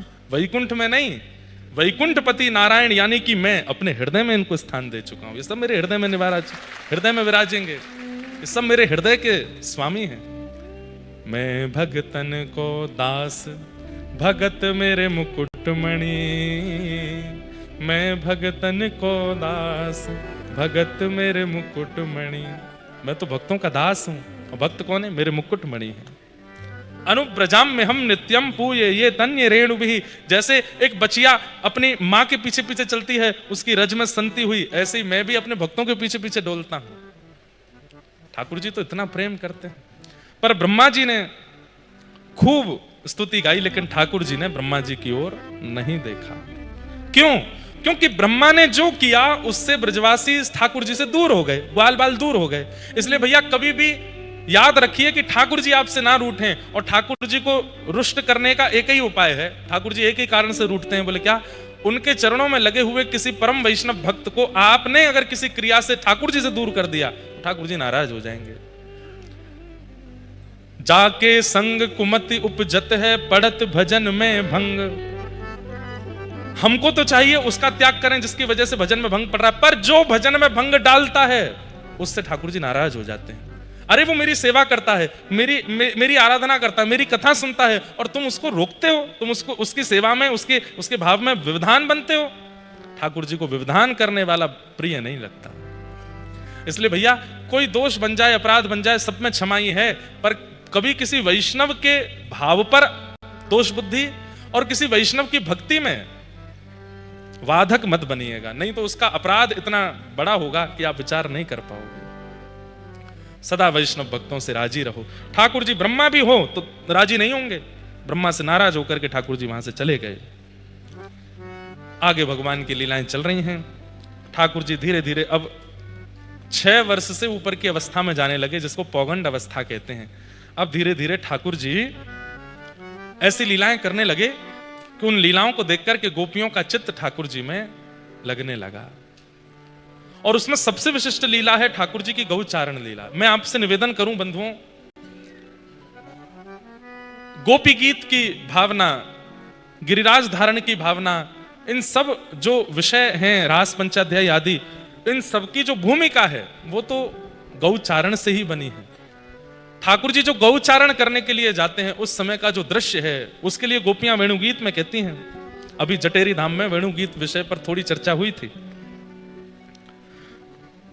अक्षणवतां फलमिदं न परं विदाम, सख्य प्रसूननुविवेशयतोर्वयस्यै, वक्त्रं व्रजे ससुतयोरनुवेणुजुष्टं, यैर्वा निपीतमनुरक्तकटाक्षमोक्षम्। गोपियां मानो मुझसे और आपसे हाथ जोड़ के एक बात का निवेदन कर रही हैं। क्या? अरे भैया, यदि तुम्हें नेत्र मिले हैं और तुम आंखों से देख सकते हो, तो ऐसे कोई कर्म करो कि इन नेत्रों को पाने का साफल्य तुम्हें प्राप्त हो, और इन नेत्रों से तुम कभी गौचारण करते हुए श्याम सुंदर को देख लो। बस तुमने दुनिया देख ली, तुमने विदेश देख लिया, तुमने विश्व देख लिया, लेकिन कभी नेत्रों से यदि गौचारण करते हुए नंद नंदन के कटाक्ष नेत्रों को नहीं देखा, तो नेत्र पाकर के तुमने कुछ नहीं देखा। गोपियां कहती हैं, आज से अपना भजन, साधन, नियम सब एक चीज के सिद्धांत के लिए करो, एक ही फल मांगो सबसे। क्या? कि हमारे नेत्रों को एक बार श्याम सुंदर दिख जाए बस। राधिका किशोरी संग रमण तुम्हारा, मुझको दिखा दो कभी ऐसा न। भैया देखो, आपको संतुष्टि हो रही होगी कि आपने दीक्षा ले ली, आप वृंदावन आते हो, आप होली उत्सव में आते हो, आप गिरधर लाल जी के ब्याहुला में आते हो, आप जगन्नाथपुरी आते हो, अगली साल चित्रकूट आओगे, आपको संतुष्टि हो जाती होगी। पर मुझे संतुष्टि नहीं होती। 365 दिन कथा करते हैं हम साल में, पर मन में कभी कभी सत्य बता रहे हैं। परिवार के लोग भी सब यहां बैठे हैं, माताजी पिताजी भी बैठे हैं। कभी कभी मन में आता है कि नाथ इतना गा रहे हैं, इतना भज रहे हैं, इतना बोल रहे हैं, हमें पता है इतना कोई बहुत ज्यादा नहीं कर रहे हैं, पर फिर भी इसका फल कुछ तो दीजिए कि एक बार तो दिख जाइए नेत्रों के सामने कुछ लीला करते हुए। फिर मन में भाव भी आता है, गिरधर लाल जी रूठे से दिखते हैं, मैं तो भगवान ना लगूं, यूं कह रहे हो कि मुझे दिख जाओ, मैं हूं तो सही तेरे संग। तो मन में फिर भाव आता है, तो ये भुजा एक बार नीचे करके दिखाओ, एक बार नेक चल के दिखाओ, एक बार नेक बैठ के दिखाओ। भैया आपको संतुष्टि हो रही होगी, पर मुझे मोह ना है रही। अंतिम समय जब भी आवे उससे पहले पहले एक बार तो प्रत्यक्ष देखना है, एक बार प्रत्यक्ष कुछ सुनना है। और बस उन्हीं इसी संकल्प से सारी कथाएं हैं, इसी संकल्प से सारी भक्ति है, इसी संकल्प से सारे भजन है, इसी संकल्प से कीर्तन है, इसी संकल्प से कथा है और इसी संकल्प से जीवन है। एक बार देखना है बस।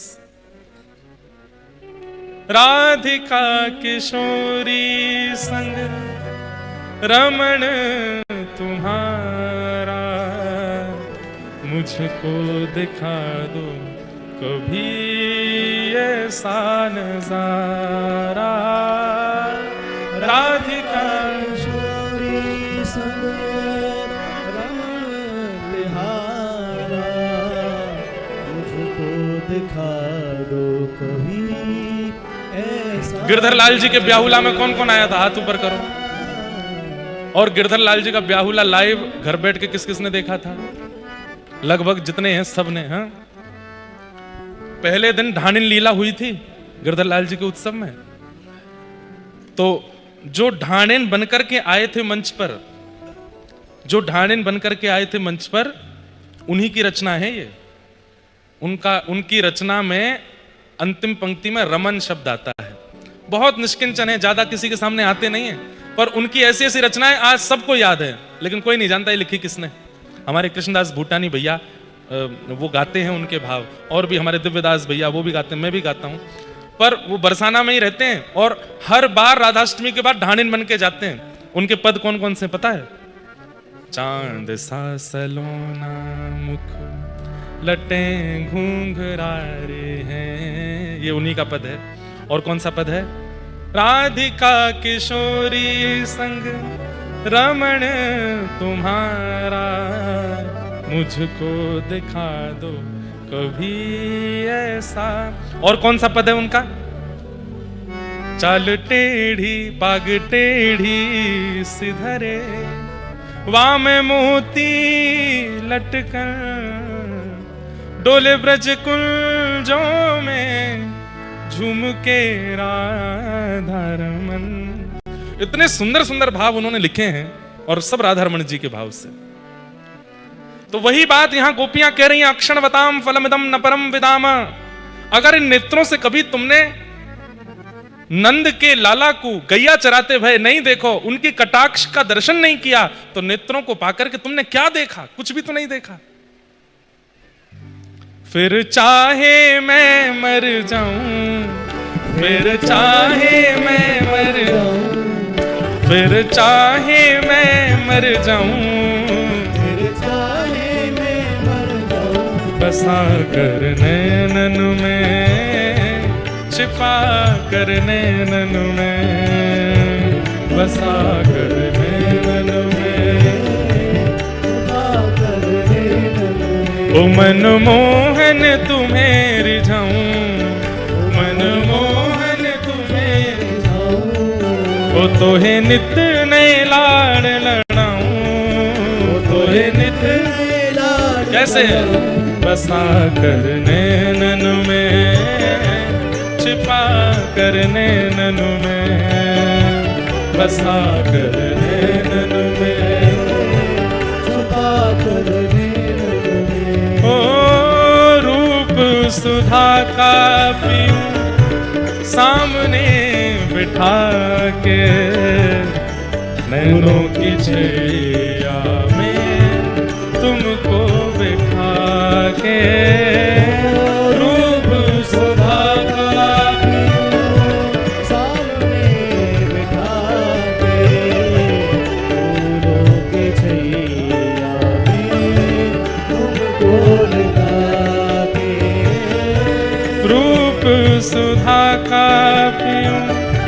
सामने बिठा के पलकों की छैया में तुमको बिठा के रूप सुधा का पीऊं सामने बिठा के पलकों की छैया में रे पल पल चूमा करूं चरण तुम्हारे घुंघरू बनूं तेरी पायल का प्यारे पल पल छुआ करूं चरण तुम्हारे घुंघरू बनूं जो तेरी पायल का प्यारे पल पल चूमा करूं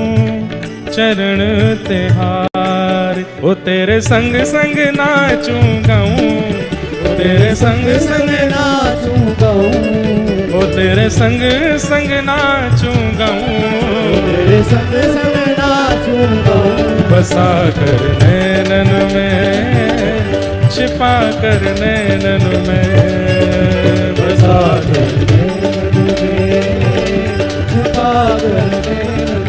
ओ बसा कर नैनन में छिपा कर नैनन में बसा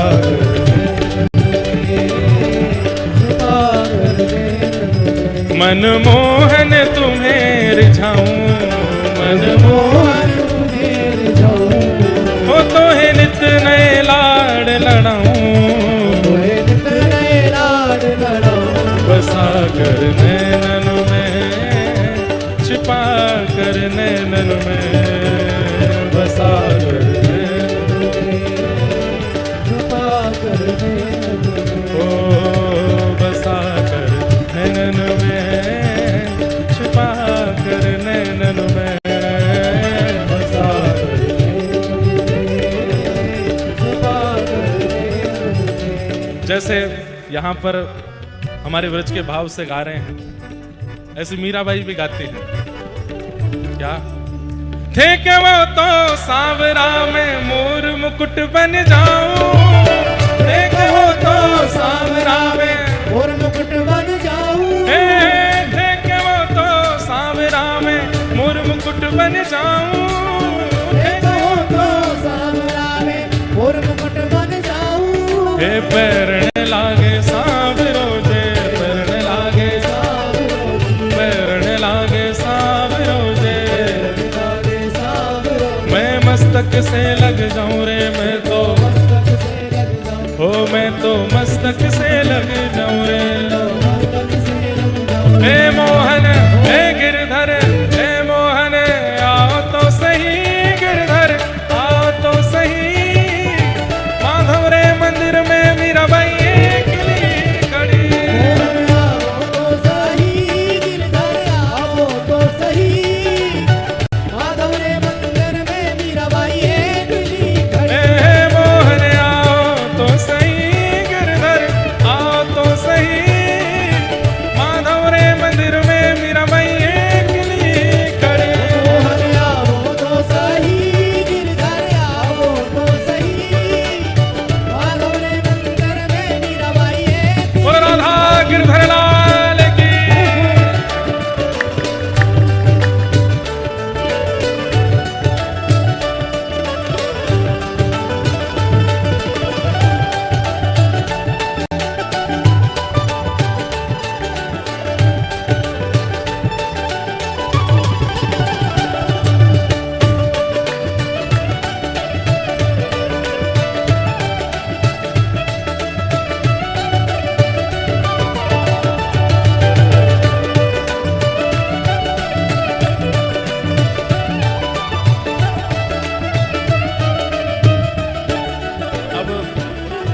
मीराबाई तो कह रही हैं कि मैं एकली खड़ी हम सब कह रहे हैं कि हम वृंदावन में अभी तक कोरे खड़े हैं ठाकुर जी कब रंग डारोगे अपनों थे के वो तो सांवरा में जल यमुना बन जाऊं देखो तो सांवरा में जल यमुना बन जाऊं थे के वो तो सांवरा में जल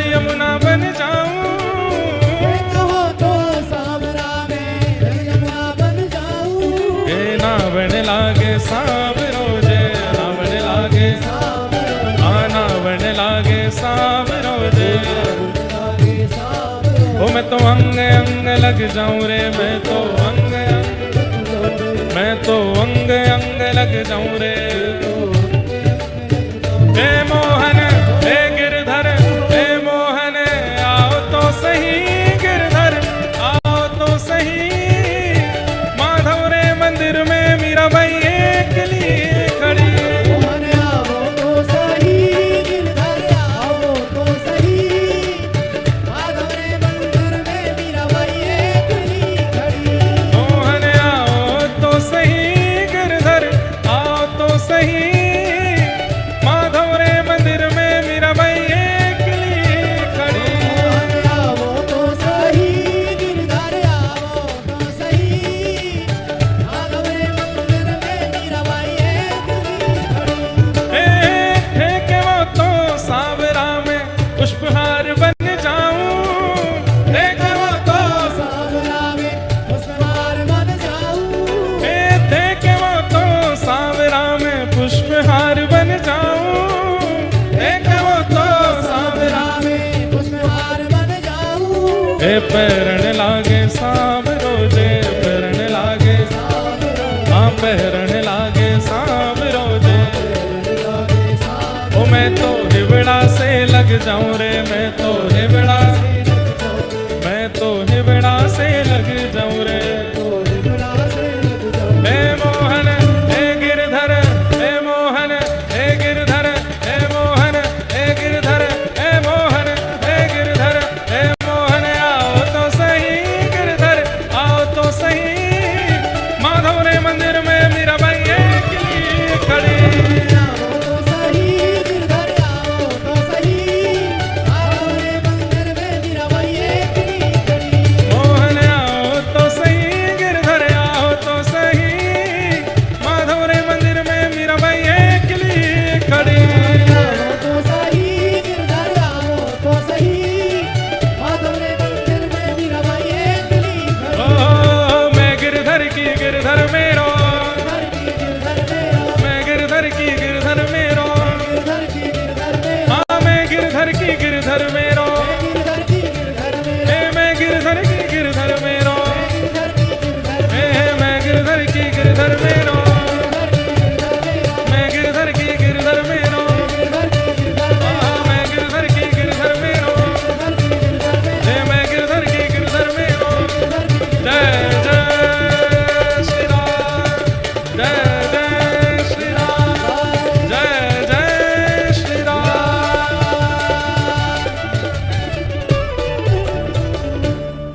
अक्षणवतां फलमिदं न परं विदाम सक्यः प्रसूननुविवेशयतोर्वयस्यै वक्त्रं व्रजे ससुतयोरनुवेणुजुष्टं यैर्वा निपीतमनुरक्तकटाक्षमोक्षं। गोपियां कह रही हैं नेत्र तो मिले पर इन नेत्रों को कभी श्याम सुंदर नहीं दिखे, तो कितना बड़ा दुर्भाग्य है आपका। आज परम सौभाग्य है हम आप सबके मध्य में पूज्य गुरुदेव भगवान भी विराजमान हैं और हमारे भागवत के शिक्षा गुरुदेव भी विराजमान हैं। परम पूजनीय परम वंदनीय श्री शिव प्रसाद उपाध्याय गुरु जी, जिन्होंने खूब परिश्रम किया हमारे ऊपर।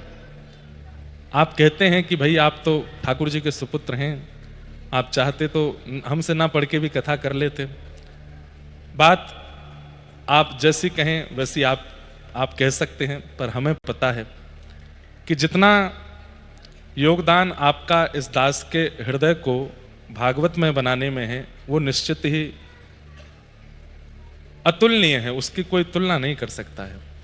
हमें पता है, हमारे एक सखा हैं अनुज जी, उनको पता है कि श्री गुरुदेव भगवान ने कितना प्रेम से, कितना भाव से और कितना समय दे करके अध्ययन हमको कराया है।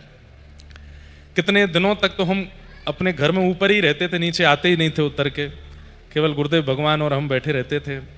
आपसे मैं इतने प्रश्न करता था, यदि किसी एक दो बार हम और भी कहीं पढ़े, वहाँ दूसरा तीसरा प्रश्न किया तो हमारी पिटाई हो गई थी, लेकिन गुरुदेव भगवान से हम जो भी पूछते थे सब बताते थे।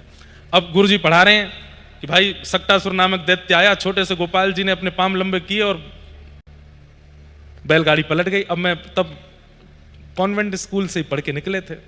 हमने गुरुजी ऐसे कैसे हो जाएगा, 2-3 महीना का बालक कैसे पाद प्रहार करके, तो इस पर तो विश्वास नहीं होता। तो हमारे गुरुदेव भगवान ने बहुत सुंदर समझाया, बोले देखो भागवत जी में आगे प्रवेश तब होगा जब ये विश्वास कर लोगे कि भाई ये ठाकुर जी हैं और केवल अपने प्रेमास्पद भक्तों के लिए बाल लीला कर रहे हैं। ये सर्व समर्थवान हैं, सर्व योग्यवान हैं, परंतु केवल प्रेमियों को प्रसन्नता सुख देने के लिए ऐसी लीला कर रहे हैं। और फिर एक उदाहरण दिया, कैसे, जैसे छोटा बालक, अब पिता दफ्तर से आता है शाम को और छोटा बालक पूरे दिन प्रतीक्षा करता है पिताजी कब आएंगे, मैं उनके साथ खेलूंगा। और शाम को जब पिताजी आते हैं तो आए तो दफ्तर से हैं, दफ्तर में सब उनको सलाम करते हैं, सब उनको वंदन करते हैं, वहां उनकी बड़ी पहुंच है। लेकिन घर आते ही जैसे अपने बालक को देखते हैं, तुरंत अपने अपने जो जिस रूप को में है उसको भूल करके छोटे बालक बन जाते हैं। अरे चलो आज तो बालक के साथ हम कुश्ती करेंगे, अपने बालक से कहते हैं। अब छोटा सा बालक, उसके छोटे छोटे से हाथ, और छोटे से हाथ से अपने पिता को जैसे ही गुलचा मारता है तो पिता 3 कलामंडी खाता है। अरे गिर दिया, अरे इसमें तो इतनी पावर आ गई, इतनी शक्ति आ गई। तो बच्चा और करता, हाँ मैं पावरफुल हो गया। बोले ठीक वैसे ही ठाकुर जी वैकुंठ रूपी दफ्तर में रहते हैं, वहां 33 कोटि देवता उनको सलाम करते रहते हैं, वेद वेदांत सब उनकी जय जयकार करते रहते हैं। लेकिन जैसे ही वो ब्रज रूपी ब्रजवासी रूपी बालकों के बीच में आते हैं, अपने भक्त रूपी बालकों के बीच में आते हैं, तो सर्व समर्थवान ठाकुर जी बिल्कुल उस पिता की तरह अभिनय करते हैं जैसे वो पिता अपने बालक के सामने करता है। वहां ठाकुर जी भूख के मारे रोते भी हैं। नाम कर्माबाई नहीं है, ठाकुर जी कह रहे हैं जल्दी कर्मा, मंदिर खुलवे को समय है, इसलिए नाम पड़ेगा कर्मा। और ठाकुर जी को भूख लगती है क्या? नहीं लगती, लेकिन भक्तों के लिए भूख भी लग रही है। ठाकुर जी को प्यास लगती है क्या? नहीं, पर भक्तों के लिए प्यासे भी हैं। ठाकुर जी को माखन की बहुत ज्यादा रुचि है क्या? नहीं, पर गोपियों के चित्त को चुराना है घर में जाके, तो ये लीला कर रहे हैं। तो इसलिए इन लीलाओं को ऐसे समझना पड़ेगा, तब जाके हमारी बुद्धि में ये बात बैठी। तो ऐसे इतने उदाहरण दे दे करके, समझा करके, समय दे करके हमारे गुरुदेव ने पढ़ाया है। हमारे ऐसे गुरुदेव पधारे हैं, दोनों गुरुदेव विराजमान हैं, हमारी आत्मा के गुरुदेव, हमारे देह के गुरुदेव और हमारी बुद्धि के गुरुदेव, दोनों गुरुदेव विराज रहे हैं। आप दोनों युगल गुरुदेव के चरणों में बारंबार प्रणाम, आपकी कृपा है। आहा, खूब सुंदर वेणु गीत चल रहा है। ठाकुर जी वन में जाते हैं और वन में जाते हुए श्री ठाकुर जी के उस वेणु रव को सुनकर के व्रज की गोपियां, व्रजांगनाएं सुंदर सुंदर भाव प्रकट करती। एक बहुत सुंदर भाव है। अभी जटेरी में जब कथा थी तब इसका मैं खूब 2-3 दिन तक बोलता रहा। परंतु गौचारण एक ऐसी लीला, ऐसा समय काल है, इसमें ठाकुर जी मिलते ही मिलते हैं। नंद गांव में एक महाराज जी रहते थे। तो वो महाराज जी का नियम था कि वो रोज जो मधुकरी लेकर के आते थे ब्रजवासियों के यहां से, उसमें से थोड़ा सा अंश निकाल करके और बाहर पधरा देते थे। तो जो जहां उनकी कुटिया थी वहां आसपास कुछ कुकर आदि, कुत्ते आदि घूमते थे, वो लोग पा लेते थे। कुछ वर्षों तक उन महाराज जी का यही क्रम चलता रहा। मधुकरी लाते, थोड़ा अंश बाहर छोड़ देते। एक विशेष कुकर था, वही पाता था उसको। कुछ दिन के लिए महाराज जी कहीं चले गए। कुछ दिन बाद जब लौट करके आए तो रात्रि में रोने की आवाज आने लगी। तो वो महाराज जी बोले, भाई कौन रो रहा है? कुटिया के बाहर तो कोई दिख नहीं रहा, रो कौन रहा है? तभी एक आवाज आई और उसने कहा कि महाराज मैं एक प्रेत आत्मा हूं और मैं प्रेत बन गया हूं।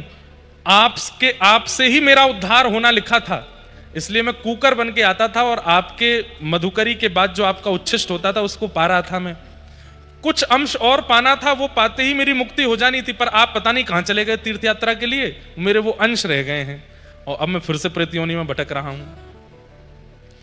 तो महाराज जी बोले, तुम कैसे प्रेत योनि से मुक्त हो गए? बोले, आप अपने भजन के बल से अगर मेरे ऊपर जल छिड़क दोगे तो मैं प्रेत योनि से मुक्त हो जाऊंगा। तो देखो ध्यान से सुनना, मैं आप होते तो क्या होता? हम डर के हमारे भाग गए होते, भूत पिशाच ने करने आवे, महावीर जब नाम सुनावे, ना सरो घर सब पीरा, ऐसे हो जाते। लेकिन भाई जिसके चित्त में कृष्ण मिलन की विरह होती है ना, वो कैसे होते हैं? महात्मा जी से प्रेत कह रहा है कि आप थोड़ा सा अपने भजन का बल मुझ पर अगर छिड़क दोगे तो मैं प्रेत योनि से मुक्त हो जाऊंगा। तो महात्मा जी बोले, छिड़क दूंगा लेकिन एक शर्त है। बोले क्या? तुम प्रेत हो ना? बोले हाँ। हमने सुना है प्रेतों को पता होता है कि भगवान कहाँ है। ये बताओ भगवान कहाँ है? बोले भगवान ये क्या पूछ रहे हैं? बोले वही पूछ रहा हूं, हमको भी हाँ इतने वर्ष हो गए भजन करते करते, पता नहीं कितना समय लगेगा ठाकुर जी के दर्शन में। ये नंदगांव के नंद नंदन कहाँ हैं तुमको पता है? क्योंकि प्रेत भाई चोर जो होते हैं उनको पता होती है कि पुलिस का राउंड कहाँ चल रहा है, वहां नहीं जाना है। जहां पर पुलिस राउंड लगा रही है वहां जाके चोरी करेंगे तो मरेंगे। तो भाई तुमको पता है कि ठाकुर जी कहाँ डोलते हैं, इसलिए तुम हमको बता दो, हम तुरंत अपना कमंडल का जल लेकर के आप पे छिड़क देंगे। बोले भगवान ये कैसा प्रश्न कर लिया? बोले नहीं नहीं बताओ। बोले पिछले दिन हम प्रेतों की मीटिंग हुई थी तो उसमें पता चला कि आजकल ठाकुर जी एक नंदगांव का ग्वारिया है, वो गैया चरा करके लौटता है, उसकी गायों के झुंड के बीच में छोटे से गोपाल जी बन करके जाते हैं और उसकी गाय हाँकते हैं। अब बस इससे ज्यादा मुझे नहीं पता है, मुझे बस इतना ही पता है। बोले बस इतना ही चाहिए था, जल लिया छिड़क दिया, वो प्रेत तो मुक्त हो गया। और बाबा अगले दिन बैठ गए दोपहर में, गैया चराता हुआ एक ग्वारिया आ रहा था, खूब सारी गाय उसके, ग्वारिया निकल गया, बड़ी बड़ी गैया निकली, जैसी छोटी छोटी मछली और बछियाओं का आया, तभी क्या देखते हैं एक नन्ना सा गोपाल, ऊंची धोती पहनी है, सिर पर स्वाफा पहना है, छोटी सी छड़ी हाथ में लगी है और हो करते भय हाँकते हुए छोटी छोटी बच्चियाओं को धीमे धीमे छड़ी से स्पर्श करते हुए हाँक रहा है। बाबा के तो नेत्र सजल हो गए, दौड़ करके गए और उन बछड़ा बच्चियाओं के झुंड के बीच से जाकर के छोटे से गोपाल जी के चरण पकड़ लिए और चरण पकड़ करके बोले मिल गए श्याम सुंदर, मिल गए नंद नंदन, अरे मिल गए छैल छगनिया गोपाल, अब नहीं जान दूंगो। वो वास्तव में किसी ब्रजवासी का बालक ही था, गोपाल जी नहीं थे। अब वो बालक तो रोवे, अरे मैया देख मुकु बाबा ने पकड़ लियो, मैया देख ये बाबा मुकु पकड़ के ले जाएगो, अरे मैया मेरी कहो करती बन में मत जाइयो, बाबा थैला में धर के ले जाएगो, आज बाबा मिल गो मुकु थैला में धर लेगो। खूब रोमे, लेकिन वो बाबा नहीं छोड़े। अरे तुम चाहे जितना रो, चाहे तुम यशोदा बुलाओ, चाहे देवकी, आज नहीं छोड़ूंगो, आज बहुत दिनों बाद मेरे हाथ पड़े हो, अरे कहाँ चलो जाएगो, नेक मेरे हृदय से लग जाओ, नेक मेरे गाल छू दो, नेक मोते बाबा कह के बोल दो और यूं कह दो दई तो को मुक्ति, बस और कछु नहीं चाहिए। और वो छोटा सा बालक, वो तो रोवे से रोवे चीख है बाबा के, तो बिल्कुल मत रो, अरे देखो कैसे मोटे मोटे आंसू, लाला नाटक मत करो, ये सब तुम्हारे नाटक है हमें पता है, नेक हाथ धर दो। और रोता हुआ वो बालक हाथ धर रहा है, यूं कहो बाबा, अब रोते रोते ठाकुर जी बाबा, और ठाकुर जी थोड़ी है, वो तो बेचारों कोई ब्रजवासी बालक है। बोले अपने दोनों सिर, दोनों चरण मेरे सिर पर पधरा दो, नीचे सर रख दिया। वो बालक रोते रोते अपने चरण पधरावे और यूं के मेरे सिर पर हाथ रख दो, बोले मुक्ति दई। वो बालक बेचारो रोते रोते के पहले मुंह तो छोड़, वो मेरी मैया के पास जान दो। बोले नहीं छोड़ूंगो, पहले कहो मुक्ति दई। छोटो बालक मचल गयो, जोर जोर से मैया मैया चिल्लाने लगो, तो वो बाबा बेचारे बड़े व्याकुल हो गए। समझ गए ठाकुर जी मेरे भजन में ही कमी है, मेरे भजन में ही अभी रुकावट, मेरे भजन में इतनी योग्यता नहीं जो आप मुंह को मुक्ति नहीं दे रहे हो, यही मारे चिल्ला रहे हो, रो रहे हो, नाथ अब मैं प्राण त्याग दूंगो, आप चाहो ना मैं आपको छोड़ दूं, ठीक है मैं छोड़ दूंगो। जैसे ही छोड़ो हाथ, ठाकुर जी से उस संत की व्याकुलता देखी नहीं गई। था तो वो ब्रजवासी बालक, और उस बालक में से नंद नंदन प्रकट हो गए और प्रकट होकर के दोनों वरद हस्त रख दिए बाबा के ऊपर। बोले दई मुक्ति बाबा, अब आइंदा मत पकड़ियो। बोले कछु दिना और भजन करो, कहीं हल्ला मत करियो, मैं कहां हूं, और भजन करके तुम निकल लो यहां से। हमारी बात को असत्य मत मानिएगा। दो बेला ऐसी हैं 24 घंटे में, जिन बेलाओं में ठाकुर जी का अनुभव करना हो तो हो सकता है। एक बेला तो रात्रि सारे मंदिरों में शयन हो जाने के बाद की, जब ठाकुर जी रास बिहार के लिए जाते हैं। हमारे लिए शयन हुआ है, बाकी तो ठाकुर जी रास में प्रवेश कर गए।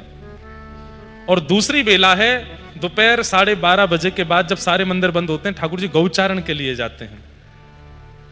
उसको नहीं मिलेंगे ठाकुर जी वन में जाके ऐसे बैठ गए देख वे को कैमरा ऑन करके मुंह को मिलेंगे कि ना ना ना, जो सच्चे हृदय भाव से ऐसी गोपियों की तरह जिसकी भावना हो, जिसके नेत्र वास्तव में तरस रहे हों।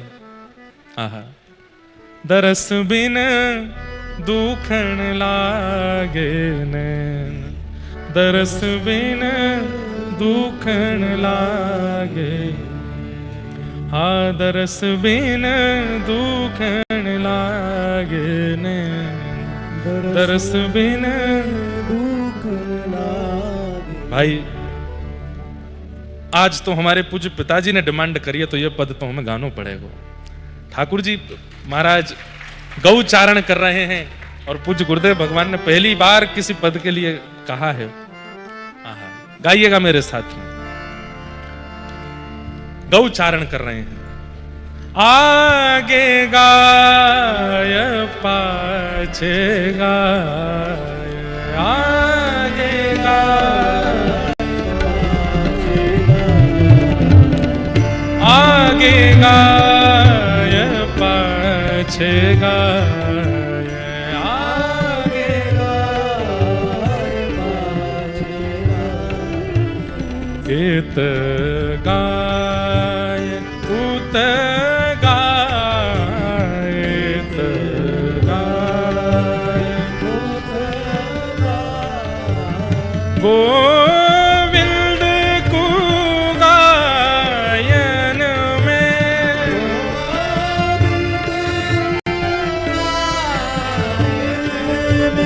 गोविंद को गायन में,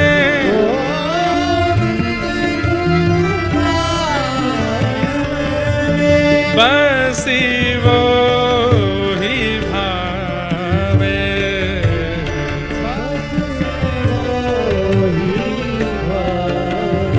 चलो वैसे तो हमसे संगीत आता नहीं ज्यादा, लेकिन थोड़ा आपको सिखाते हैं।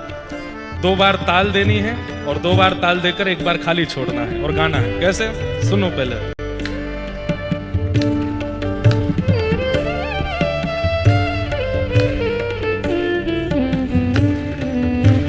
दो बार ताल 1 बार खाली। साथ में भैया ज्यादा तिरकट मत लगा, छोड़ देंगे सब रे। हाँ, ताली ताली थाली। साथ में अब गाओ।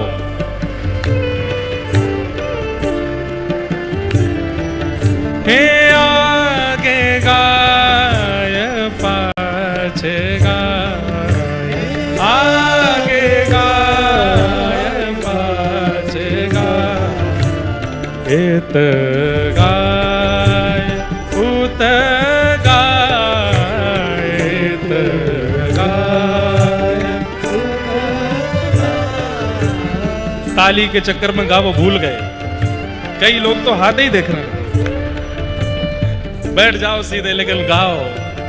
हे गोविंद को गायन में, गोविंद को गायन में, बस वो ही भावे, बस वो ही भावे।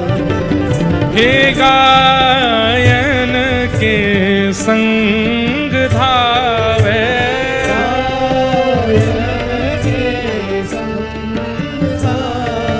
हो गायन में सचू पावे,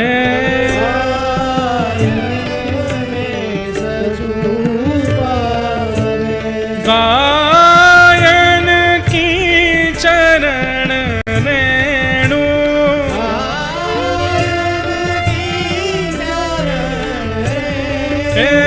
गायन की चरण रेणु,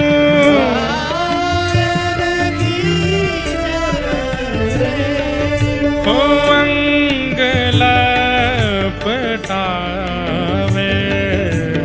अंग लपटावे। गाइए।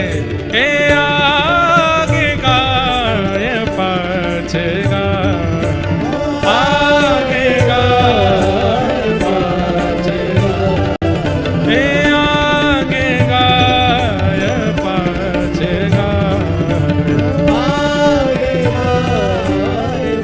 गोपालक गोपाल की जय।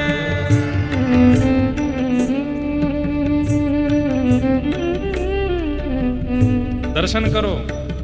आगे भी गैया है, पीछे भी गैया है, इत भी गैया है, उत भी गैया है।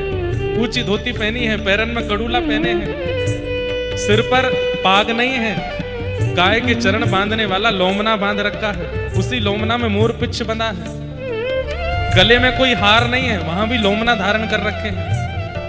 कभी किसी गैया के ऊपर टेक लगाते हैं, कभी दूसरी गैया के ऊपर टेक लगाते हैं। मधुर मधुर वेण बोलते हुए, सुंदर वेणु बजाते हुए ठाकुर जी गौचारण करने जा रहे हैं। कभी दौड़ने लगते हैं गैयाओं के बीच में, कभी रुक जाते हैं, कभी किसी गैया को तकिया बना करके उस पर लेट जाते हैं। श्याम सुंदर छीत स्वामी वर्णन कर रहे हैं।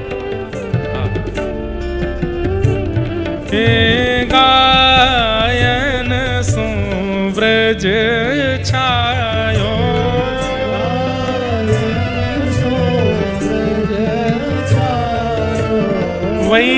वैकुंठ बिसरायो,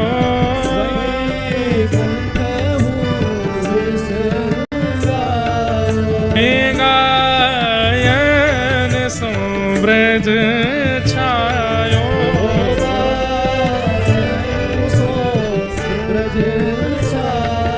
हाँ वैकुंठ बिसरायो,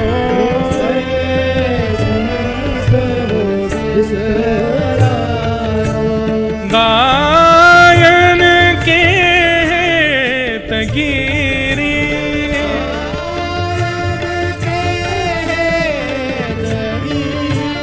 गायन के तगिरी,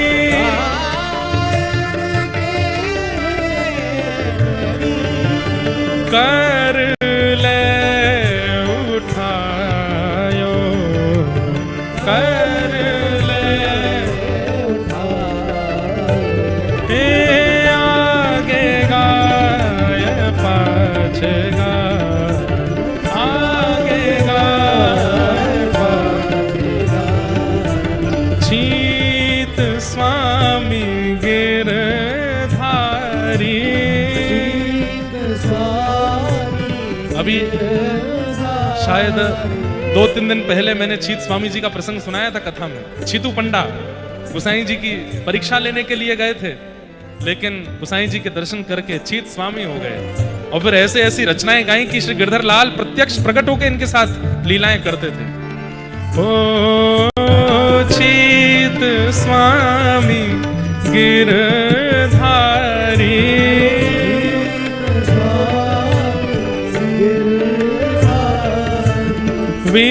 विठलेश वपुधारी,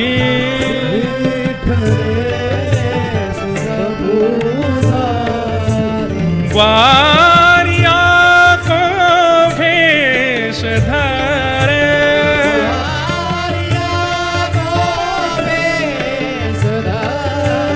ग्वारिया को भेष धरे,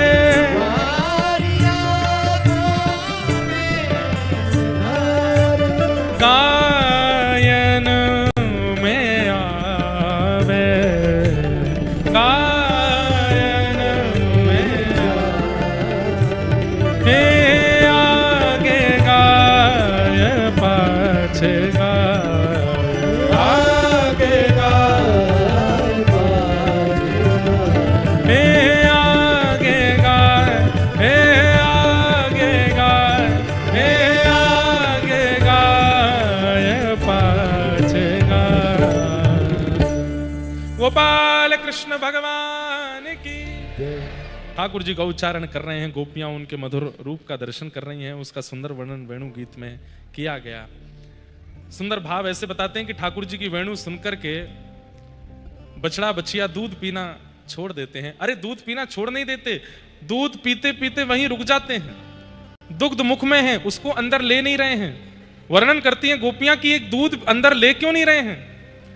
बोले मन में विचार कर रहे हैं कि अगर दूध पीने में मन लगाएंगे तो जो कृष्ण की वेणु सुनाई दे रही है उसमें मन कैसे लगेगा।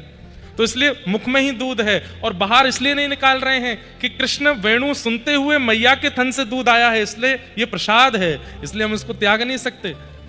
अरे बड़ों के चित्त में कृष्ण के प्रति भाव समझ में आता है, पर जीवों में, और जीवों में भी गैया के छोटे छोटे बछड़ा बछिया में इतना प्रेम है श्री कृष्ण के प्रति, उनकी वेणु के प्रति।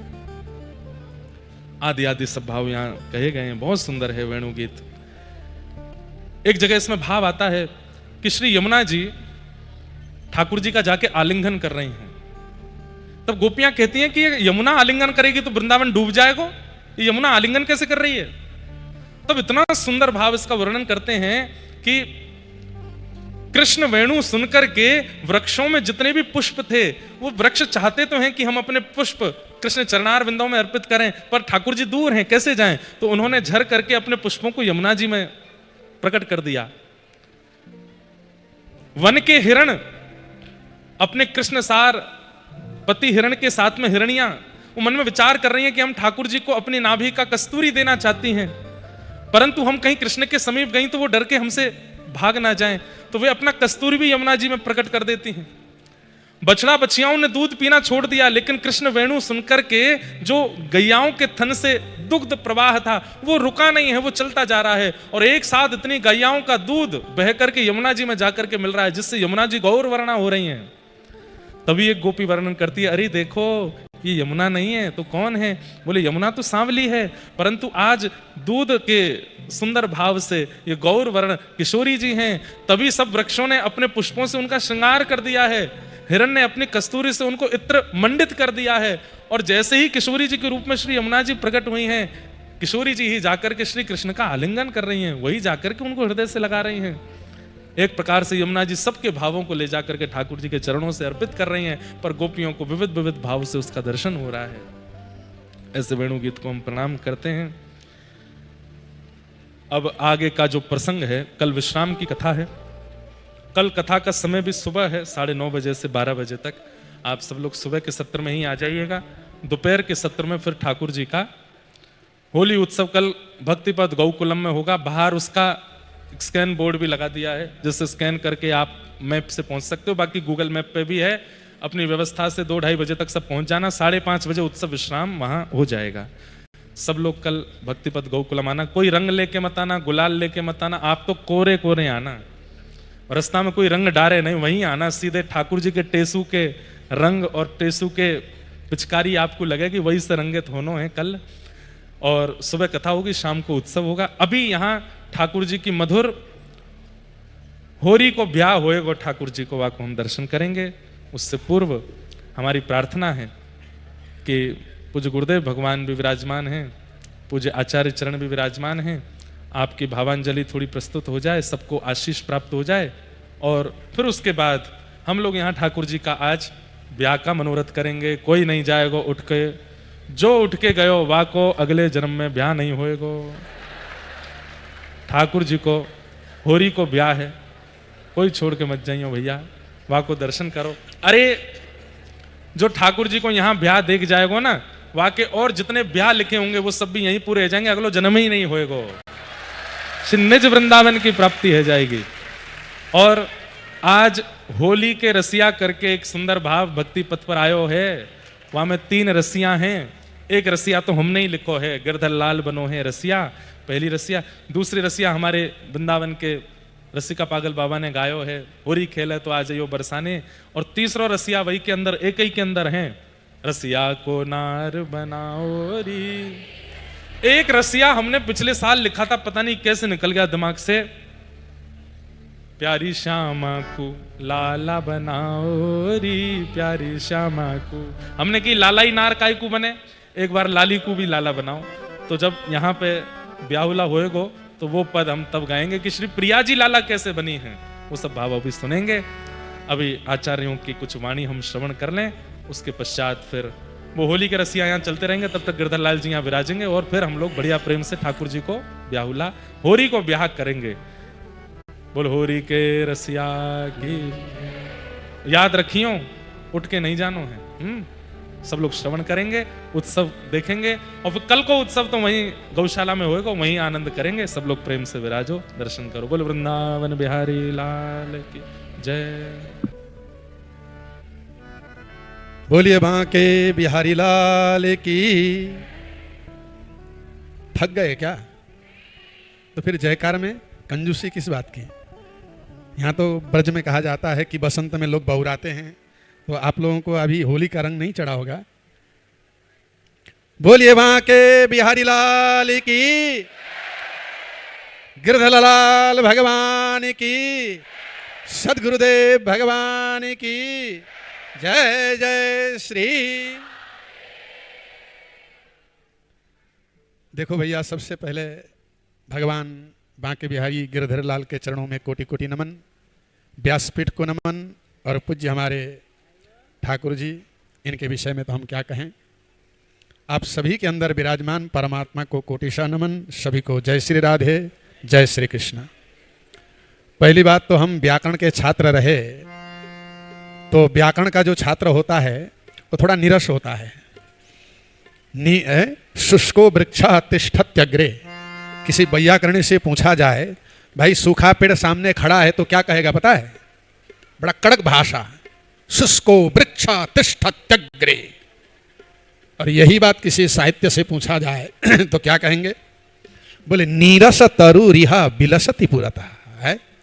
तो मैं तो व्याकरणी ठहरा और हमारे व्यास जी साहित्यिक ठहरे, लेकिन फिर भी आप लोगों को अभी इंद्रेश जी जरूर दिख रहे हैं, लेकिन आपने सचमुच जो भक्ति है उस भक्ति को पाया है और उस भक्ति को लोगों के अंदर बोया भी है।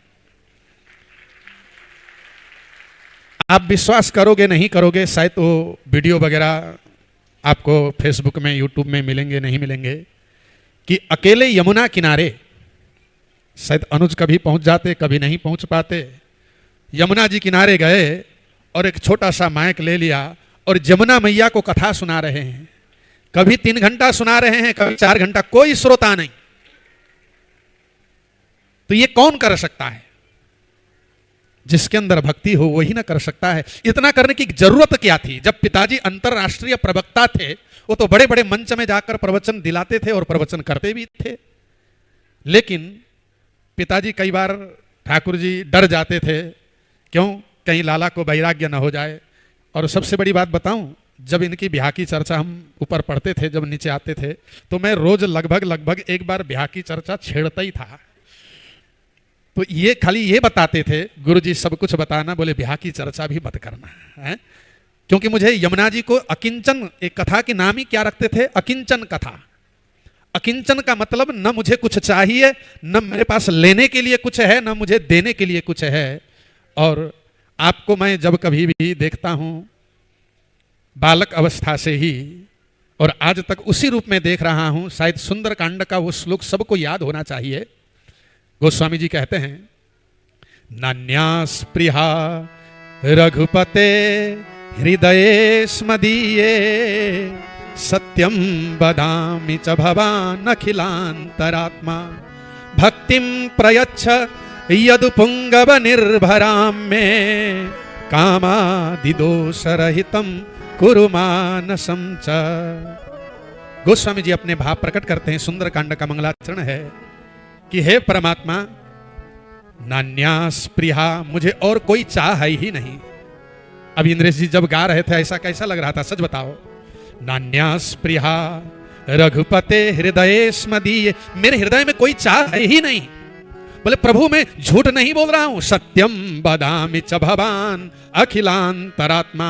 बोले आप अंतरात्मा के दृष्टा हो, मेरे हृदय में प्रवेश करके आप देख सकते हो और मुझे कुछ देना चाहते हो तो भक्तिम प्रयच्छ यदुपुंगव निर्भराम में, हे यदुपुंगव भर भर के मुझे भक्ति प्रदान करो। कामादि दोष रहितम कुरु मानसं च, मेरे मन में समस्त कामना दोष रहित कर दो।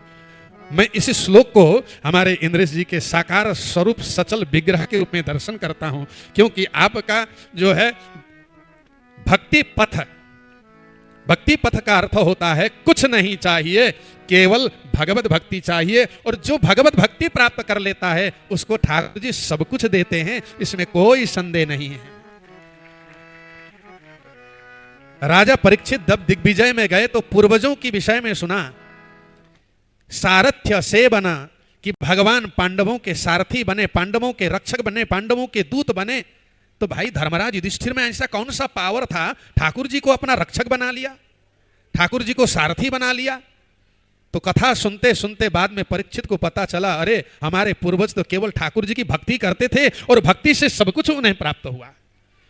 तो जो भक्ति से हमारे इंद्रेश जी ने यश मान प्रतिष्ठा धन वैभव कीर्ति और परिवर्तिनी संसारे मृतक को बा न जायते सएव जात ये न जाते न याति वंशम समुन्नतिम।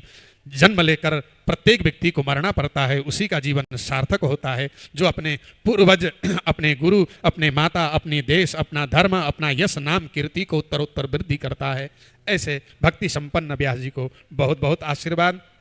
और अब की बार तो आप द्विभुजी से चतुर्भुजी हुए हैं, तो दोनों दंपत्ति के लिए खूब आशीर्वाद है। लक्ष्मीस्ते पंकजाक्षी निवसतु भवने भारती कंठदेशे। वरधंताम बंधुवर्ग सकल रिपुगणा यान्तु पाताल देशे। देशे देशे सुकीर्ति प्रसरतु भवताम कुंद पुष्पेन्दु शुभ्रा। जीवत्वम पौत्र पौत्रै सकल गणयुतेर हाय नानाम सतेश्च। इन्हीं शब्दों के साथ आप सभी को जय श्री राधे, जय श्री कृष्ण।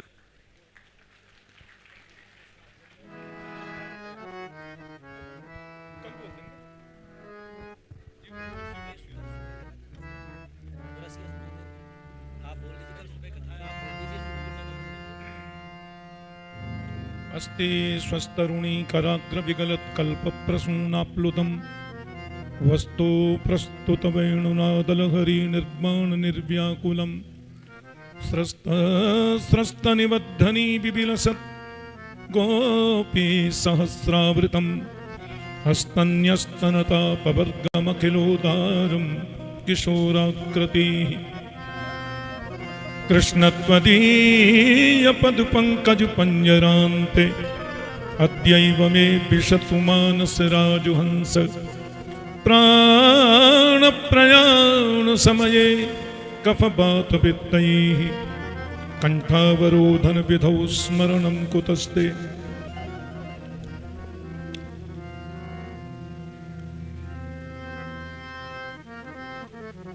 भगवत भागवत सेवानुरागी श्रीमद् भागवत जी के सैद्धांतिक व्याख्याता श्री शिव प्रसाद उपाध्याय जी, लाला इंद्रेश बड़ी सुंदर रसमयी भागवत कथा कर रहे हैं। मैं अभी ऊना हिमाचल और दिल्ली कथा में था। समय मिलता तो मैं जरूर देखता और श्रवण करता।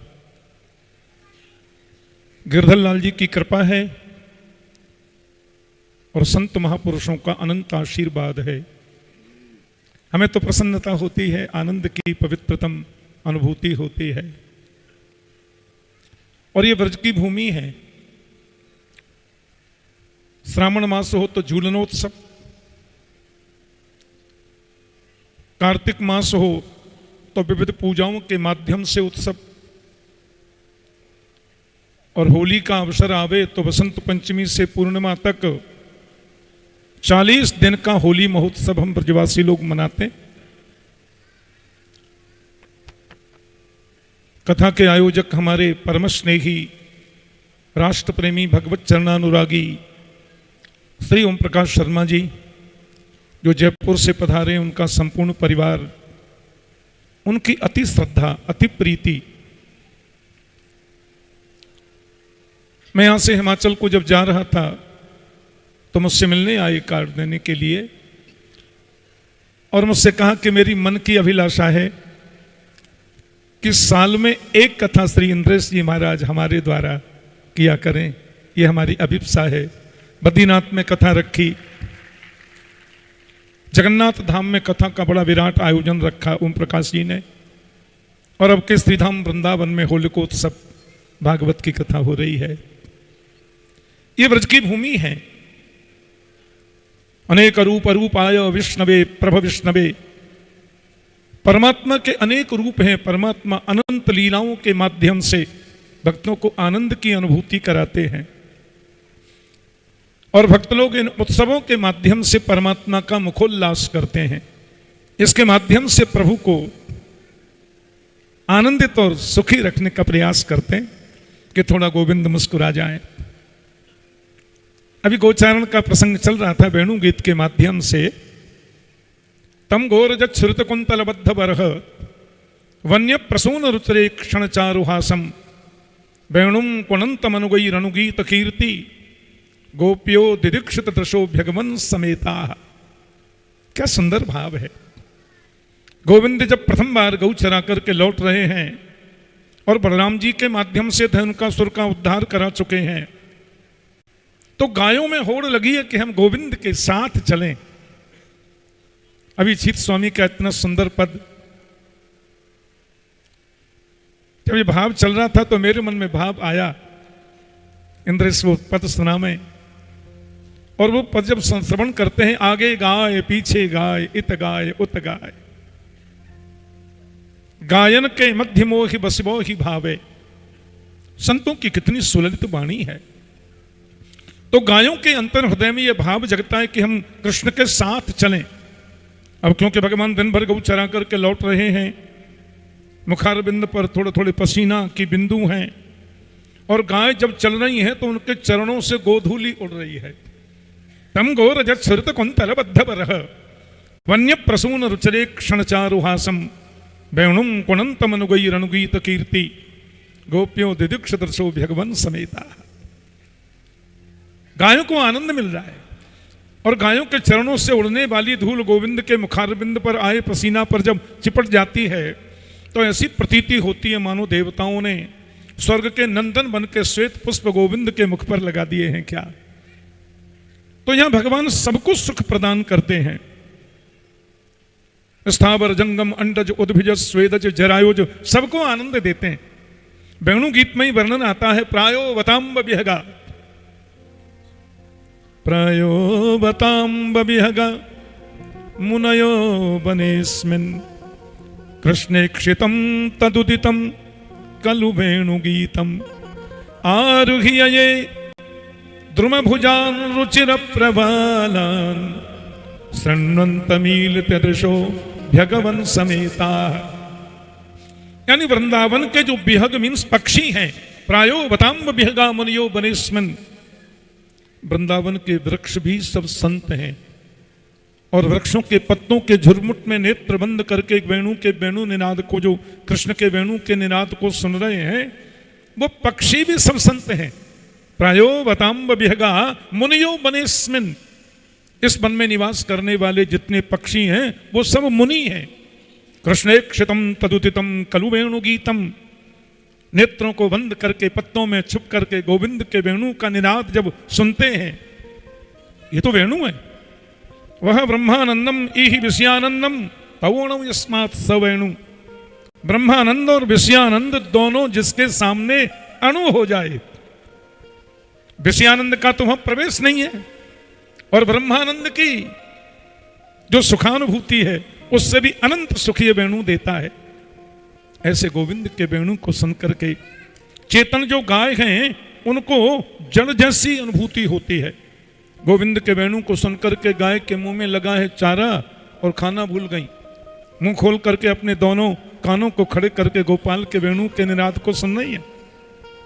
और लाला बता रहे थे कि बछड़े उनके मुंह में स्तन लगा है, दूध निकल रहा है, लेकिन वेणु के निनाद में वो भी तन्मय हो गई।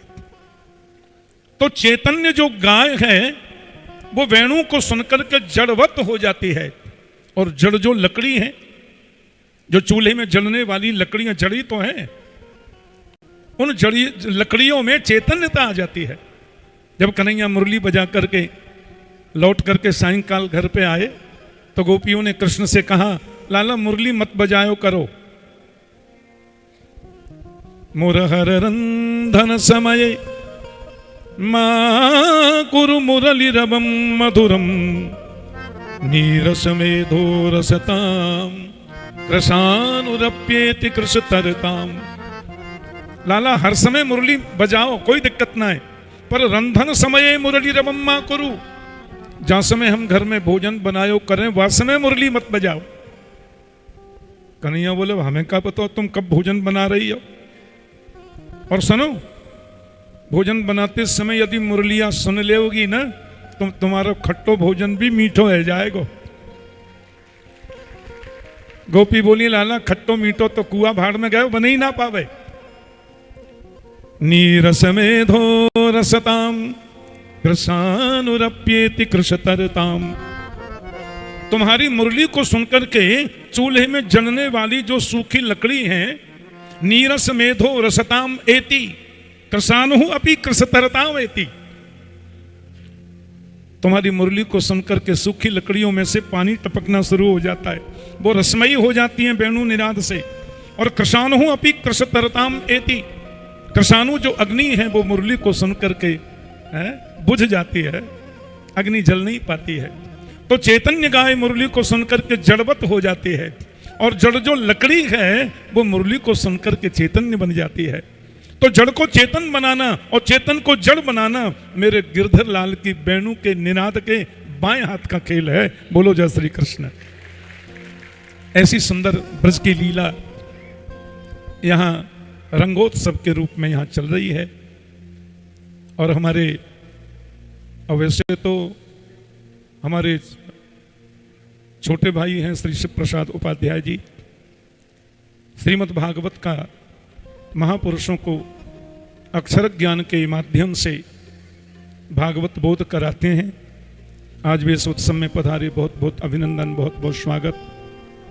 हमारे दूसरे शिष्य यहाँ बैठे हैं श्री देवेंद्र उपाध्याय जी, मेरे प्रिय शिष्य हैं, बहुत भागवत की मीठी कथा करते हैं। और बागेश्वर धाम से हमारे धीरेन्द्र कृष्ण शास्त्री जी के अत्यंत प्रिय और व्यवस्था प्रमुख आचार्य रोहित रसारिया जी भी पधारे हैं। और अभी मैंने उनको इशारा किया कि आप थोड़ा बोलो। नहीं पिताजी आप ही बोल दो, हम तो हमने कहा तो फिर होरी चल रही है तो नगरसिया सुना दे। तो रसारिया जी भी थोड़ा कुछ सुनाएंगे। और होली का उत्सव तो आप लोग रोज मना रहे हैं,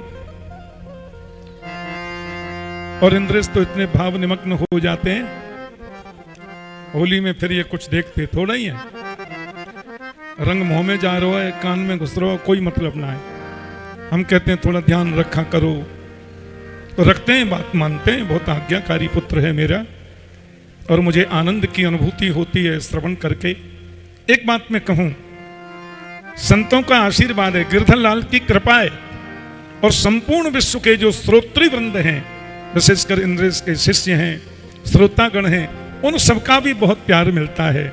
और भक्तों का जो प्यार स्नेह मिलता है ना, ये भी गोविंद की कृपा है, ये भी महापुरुष गोविंद की अनंत कृपा है। आप सब लोग ऐसे ही शुभकामना प्रदान करते रहें। लाला ऐसे ही सनातन धर्म, सनातन संस्कृति के उन्नयन में अपनी भूमिका अदा करते रहें। ऐसी सामर्थ्य श्री गिरधर लाल इन्हें प्रदान करते रहें। आप सब लोगों के मंगल कामना के साथ में जय श्री कृष्ण। रिचारिया जी, अब हम आप सब लोग लाल जी के उत्सव में चलें। सब लोग बैठे रहेंगे अपने अपने स्थान पर, और थोड़ी देर बस ऐसे ही आनंद रसिया को लेते रहेंगे। और जय हो गुरुदेव। अब हमारे गुरु जी ही रंग लगाना सिखा रहे हैं, तो हम क्यों नहीं काम हैं। तो अभी ठाकुर जी के यहाँ मनोरथ की तैयारी हो रही है, आप सब लोग विराजे रहो, आनंद करो। जय श्री कृष्ण।